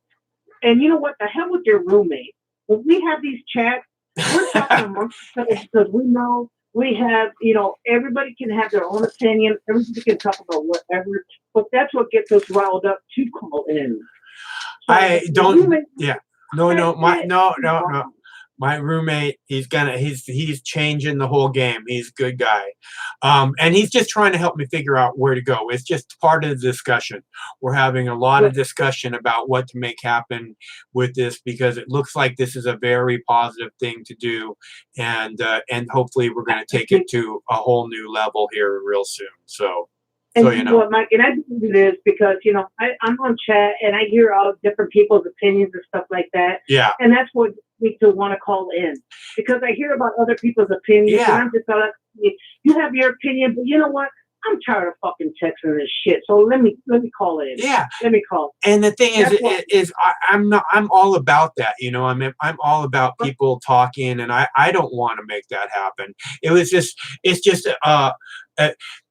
there's concern about there not being enough calls, and if I just sit here for an hour and ramble on and there's no calls, it's not exactly a call-in show. And how do we manage that? What can we do to make that different? And that was just one of the ideas that has been put forth. So, but that's not what I'm about. I want everybody communicating as much as possible. So I'm not likely to do that. And I get that from you, and like I said, I'm on there chatting and everything else. And it's times that it's just like, damn, I can't chat, or I can't text that fast enough for these motherfuckers to hear what I'm trying to say. like the last time when I was on there, everybody was all like, I hate this caller. This caller, shut her the fuck up and everything else. And I'm like, you know what? It's okay. You can go ahead and hate me. But this is the first, show that we can actually say about what we feel. If you don't like it, then why don't you call back? Don't be a coward and don't just text that shit. Call and say what you don't like about what I'm saying. And I'm okay with that. Yeah. I'm all about, I just want people to be happy and be free. And that's what we should be. We shouldn't have to be struggling paycheck to paycheck and still barely make it to me. I'm all about the American people. I'm all about, everybody should be able to live their lives and be happy and not have government up in our face. Like earlier we had a chat with this guy all about baby abortions and shit like that. You know what? They to each their own. But you don't know what people are going through when they have to have an abortion. Yeah. Maybe they were raped. Yeah. Maybe it's going to be mother's life or the baby's life. What are you going to fucking do? Maybe they can't fucking feed themselves. How the fuck are they going to feed a baby? Exactly. And people, that chat, they're just all like, it's black or white. It's like, no, it's not. It's like, you don't know the circumstances. And first of all, if people want to have a baby, or if they cannot fucking have a baby because they know that they're going to be born and they're going to have a fucking problem, or they're going to fucking die in the future, or if it's going to be the mother's life, they don't know that shit. To each their own. Who the fuck are we to tell them what to fucking do with their bodies? Is what I don't understand. Especially in such a fucking horrible, tremendous decision that's so life-changing. You know what I mean? This is something that affects you not at all, but this person is like, it's the most biggest decision they ever have to make in their life. So why do you think you need to put your fucking nose into that decision? You have nothing to do with it. Just let them figure it out, and then they have to deal with it. They have to live with it. You don't have to live with it. They do. Okay. Exactly. But so many people are involved in everyone else's life that they feel like they have the right to tell everybody how to live. Get out of our lives. This is America. We should do whatever the fuck we want to do. And if we regret it later, you know, that, okay, you know, I had an abortion, but you know what? It was either the baby or I'm going to die. You know, it's either that somebody had raped me and I'm having somebody else, you know. How are you going to look at that? I mean, it's just crazy. And people think so fucking easy, like, oh, yeah, we're going to have an abortion. People are not out there to have abortions. When they have abortions, it's because of medical reasons. And these people act like, well, we're just going to go ahead and kill a baby just because, you know what? I want to kill a baby. Because we hate babies. Fuck babies. That's crazy. You want to hear a dead baby joke? Yeah, and that's what I'm saying. Is that's when it comes down to when government is in our lives. To each their own. It's like if somebody has an abortion, you know what? Whatever they decide to do, it's on them. It's not on me. And it shouldn't be about you. Stay the fuck out of women's fucking decisions. And when you got these men saying that abortion is illegal, fuck you. If that's the case, then you should be castrated. How about that? Let us start making fucking laws about men. No. You don't want to be in women's fucking decisions. And how about us fucking saying, well, you know what? You're a politician who's a philanderer, who's out there fucking whoring around, so you should be castrated. Is that okay? Oh, no. All these men's arms would be up like, no. Stay out of our lives. Stay the fuck out of women's lives. I didn't let him do it to my dog. I'm not going to let you do it to me. Mm-hmm. Everybody's like, oh, you got to fix the dog. There's nothing wrong with the dog. The dog's not broken. Dog's, you know, you're not going to fix him. You're going to fucking hurt him. Leave the dog alone. Right. And then I'm not going to mutilate my dog. And then, in the same breath, these motherfuckers are talking about, oh, you all want communism. Communism is what you're talking. It's like, it makes me wonder, is that what you want? For you to be able to fucking tell everybody how to live their lives? No. What they want is fucking to label everything. See, once they get their label attached to it, then they can disregard everything that's said, everything that person does, all the work, whatever happens. Now we have the perfect reason not to fucking donate, not to do, you know, not to participate, not to pay, not to give any heed to what this person's saying because he's one of those. He's one of those. We got the label attached right to his forehead. And you know what? As long as that's the only fucking subject that you hold on to, you forget about everything else. You forget about the fair wage. You forget about corporate greed. You forget about how they're running your fucking life. Which is why you can't attach the labels to yourself. So many people attach the labels to themselves. I'm this. I'm this. If you do that, then you become blind to these things like she's saying. Because this doesn't pay attention to those things. That's not what we do. So, and this is such a small thing that if that's who you are, I feel really sorry for you because to me, it seems like you are so much more than that. You are the whole world of wonder. Exactly. And then when they talk about, you know, socialism, they equal that to communism. It's like, you don't need to educate yourself. Socialism is the police department. Socialism is our fire department. You know, socialism has to do with the taxes that you had paid all your life while you were working. And everybody's like, the hell with socialism. Socialism must go down. And it's like, motherfuckers, educate yourself. Understand what it really is. It means that everybody should have an equal life. Everybody should have an opportunity for the American dream. And no one fucking seems to understand that. All they see is that socialism. Why? Because you got Trump and everybody else saying socialism is like communism. And it could not be further from the truth. But yet you got these few people that are like, no, you know, we need to fucking forget, you know, Bernie and forget all these people that want everything good for us. We're the only fucking country in the world that does not have free medical for everyone. Why are people so upset about that, Mike? I don't get it.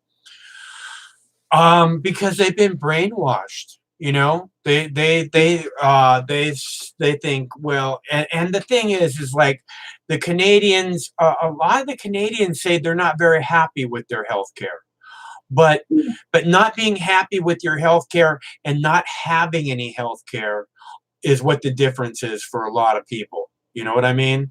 You actually have some health care or you have none. And that's where the Americans are and where the Canadians are head. So we're not happy with our health care, so let's fix it. You know what I mean? We'll make it better then. So but everybody, you know, if you have health care just for the people that can afford it, you're a fucked up people. You're a you are anything but a Christian nation. So we're clear. Yeah. And you know what? And with that said, Mike, then you have people about why are you against divorce? God damn it, they couldn't even feed themselves. How are they going to take care of their kids? Yeah. Because, and then they talk about how are we going to pay for it? Well, you know what I don't understand when they say, why are you against abortion? My argument is they always say that the little babies are up in heaven and they're looking down and they're so disappointed that you aborted them. You know what I mean? And my thing is, what are you talking about? They sidestepped all this slimy earth stuff, you know, civilization and porno and all that, and got a free pass, you know, the pass go straight to heaven, be with Jesus, and somehow that's a bad thing. You know what I mean? I mean, how is that a bad thing? That's a beautiful thing. How can that's as good as it gets, man? You got the free pass, baby. Go right to heaven. Exactly. And that's what I'm saying is like, you know, they care so much about kids, but they don't seem to have a problem when our military goes over there and slaughters all kinds of fucking people, all kinds of innocent civilians and shit. That they don't have a problem with, but hey, when it comes down to babies, hey, whoa. Right. So I kill babies. Okay, you can't kill babies, but you kill their parents, so you might as well kill their babies. And they have nothing. And it doesn't even matter. It doesn't even have to be our military. We just ship giant boatloads of fucking weapons everywhere. Just everywhere that has money to buy them, you know? And you know what those weapons are used for? To fucking kill people. To kill and maim and rape and fucking destroy. That's what weapons are for. And we just ship giant boatloads, all that fucking people can buy. And you know what? We're going to go back to what Trump says. He loves Saudi Arabia because they pay in cash. God damn, you didn't even stand up for an American journalist. You let them kill him and behead him, and they had fucking, you know, and fucking, you know, just cut his limbs off on fucking TV, and you were okay because, you know what? When they buy our military equipment, they pay in cash. These motherfuckers don't care about that. I don't think he was talking about military equipment. I think he was talking about when they buy his apartments, his condos. No, Mike, he had said that he loved fucking Saudi Arabia because when they bought their military guns and everything else, because that's all he's about. Right. No, I heard I have that quote as a title on one of my videos, because they pay in cash. I get it.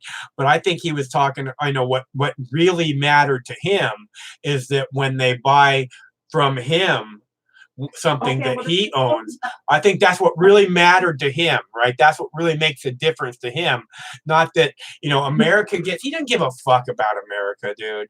You know, otherwise there'd be a giant infrastructure project going on. If you all throughout the election, all throughout the entire 2016 election, it was like, oh, America is the laughing stock of the world because we have these airports that are just dilapidated, and we need to start an infrastructure project as soon as I become president. We'll be, you know. And now it's all, oh, America's great again. Everybody around the world. We haven't done fucking anything, you know. No, not at all. And so when he says, let's go ahead and give them all the fucking ammunition they want, sell them everything that we fucking built, why do you think we're putting so much money into the military, you know, complex? Because of that. Because as long as we keep building our shit, we keep selling it to everybody else. And people that are thinking about, oh, abortion, what the fuck you think? Does Saudi Arabia respect their women? No. They fucking kill them bitches too. You don't obey, bitch, you dead. Okay, then what happens to the baby? Oh, let's not worry about that shit. People are so selective of what they can think. Saudi Arabia executes women every year for witchcraft. Yeah. But yet everybody's all like, oh, yeah, but we're supposed to be fucking worse than them. It's like, goddamn, it's like open your eyes, see what the fuck is going on around the world. Some people are so fucking delusional to think that this only happens here in America. No, we're supporting them by fucking selling them this shit. Selling them the military shit that they need, and then now all of a sudden, okay, we pulled out of Syria, and then they put another 14,000 fucking soldiers over there in Saudi Arabia. What the fuck? It's like Tulsi had said, our military is not a pimp. We are not the ones to be selling them out. And that's what he's doing. And everybody don't want to talk about that. All they want to talk about is abortion this, abortion that. Look what the fuck is Trump is doing. He's selling everybody out because he's taking this presidential, this president as a business. And it's not a goddamn business. He's making the U.S. look like a goddamn joke that nobody can believe us. And the next president is going to have their hands full to fucking fix all this shit that this goddamn president is doing. Yeah, and nobody's gonna trust anything that he says because this president's so completely full of shit. Exactly. And then you turn around and people are all like, "Oh yeah, Trump, he's for us." How is he for us? That's the farmers, Listen, I'm from the Midwest, Ohio, and I know nothing but farmers. Ask them how Trump fucking lied to them. Ask the fucking Michigan how they said, hey, Trump said, don't sell your houses because we're going to have work for you. Ask them how GM sold them out. Ask them, when did fucking Trump come up to a UAW strike and fucking stood there for the people? He never mentioned that one fucking thing for this national fucking UAW strike. He didn't care. Yeah. He didn't care. All he did was fucking distract. That's all they fucking do is distract you. And that's why every time he comes up with some bullshit, it's like, once I thought I heard it all, God damn it if he doesn't stop that shit. But yet, Trump, man, he's the best. He's the best. And it's like, he's good for us. He cares about the fucking 1%. He gave them tax breaks. And you know what? And I noticed that in my checks, I'm a blue collar worker. I noticed that in my checks, my fucking taxes went up. Yeah. While they fucking cured the fucking 1% and didn't say, well, I'm going to give you a tax break. Who the fuck do you think is going to cover that? The 99% motherfuckers. People don't get that shit because they're all like, fuck smooth in my religion. I believe everything they say. But you know what the good thing is that they're outnumbered. All them goddamn Trump supporters, they're outnumbered. Every time I go on a Bernie website, you got these trolls. Trump 2020, Trump 2020. Go ahead, motherfuckers. You know what? You go ahead and roll on my coattail. And when life gets better, when Trump is out of office, you can thank me later, motherfuckers. I'm sick of that shit. You know? All right, Michelle. Well, I'm glad that we got to hear from you again, Michelle. Yeah, this time I'm going to smoke my blunt after we talk. Okay. Well, you should do that before and after and during. All day, every day. I know. I took a couple, because this world is crazy. This world is crazy. I just wish it helps you be strong to keep moving forward, Yeah, exactly. Because it's the fact of that. How are you living? Are you barely making ends meet after you working your fucking ass off Monday through Sunday? Are you making ends meet? Are you struggling? What the fuck is going on in your life? But yet, hey, your fucking prejudice or your racism is fucking stronger than how you're living, then you know what? God bless you, man. But thank God there's more of us than them, because, like I said, go ahead and write on my coattail. We can thank you later, buddy, because life is going to get better, and you will all see that. I love Tulsi. Tulsi's the shit. She don't give a fuck about nothing. She's calm, cool, and collected. When she talked to Tucker Carlson that one time on an interview and she kept trying to do that gotcha thing. Yeah. She was, no. Yeah. You're mixing it wrong. And she was correcting his ass. And I'm like, good for you, Tulsi. But the minute that fucking Hillary has the balls, if she finds them, if she borrows them from fucking Bill or whatever, when she confronts fucking Bernie, then we'll see. Shit's about to go down because everybody's going to know about Bernie. She don't want that. The elite don't want that. He's been fighting for the same justice all his career. look up his record, check out what he believes in. He believes in the American fucking people. I think what's wrong with it. yeah, I think you're right, Michelle. And I think Hillary took Bill's balls long ago, so you know. But I'm glad you called, and I'm gonna have. I gotta go. All right, buddy. Well, thanks a lot, Mike. I appreciate you. All right, look forward to talking to you again soon. Okay. All right, take care, babe. All right. And it's good to hear from Michelle. It's good to hear from all of you. Thanks so much for tuning in. I've got to take a wicked piss. So I am out of here. But we will do this again tomorrow night at 7 p.m. Same Mox time, same Mox channel. I hope we see you there. Thanks so much. Stay cool. One of these days, this war is going to end because it's got to end one of these fucking days. It's got to. Stay cool until then.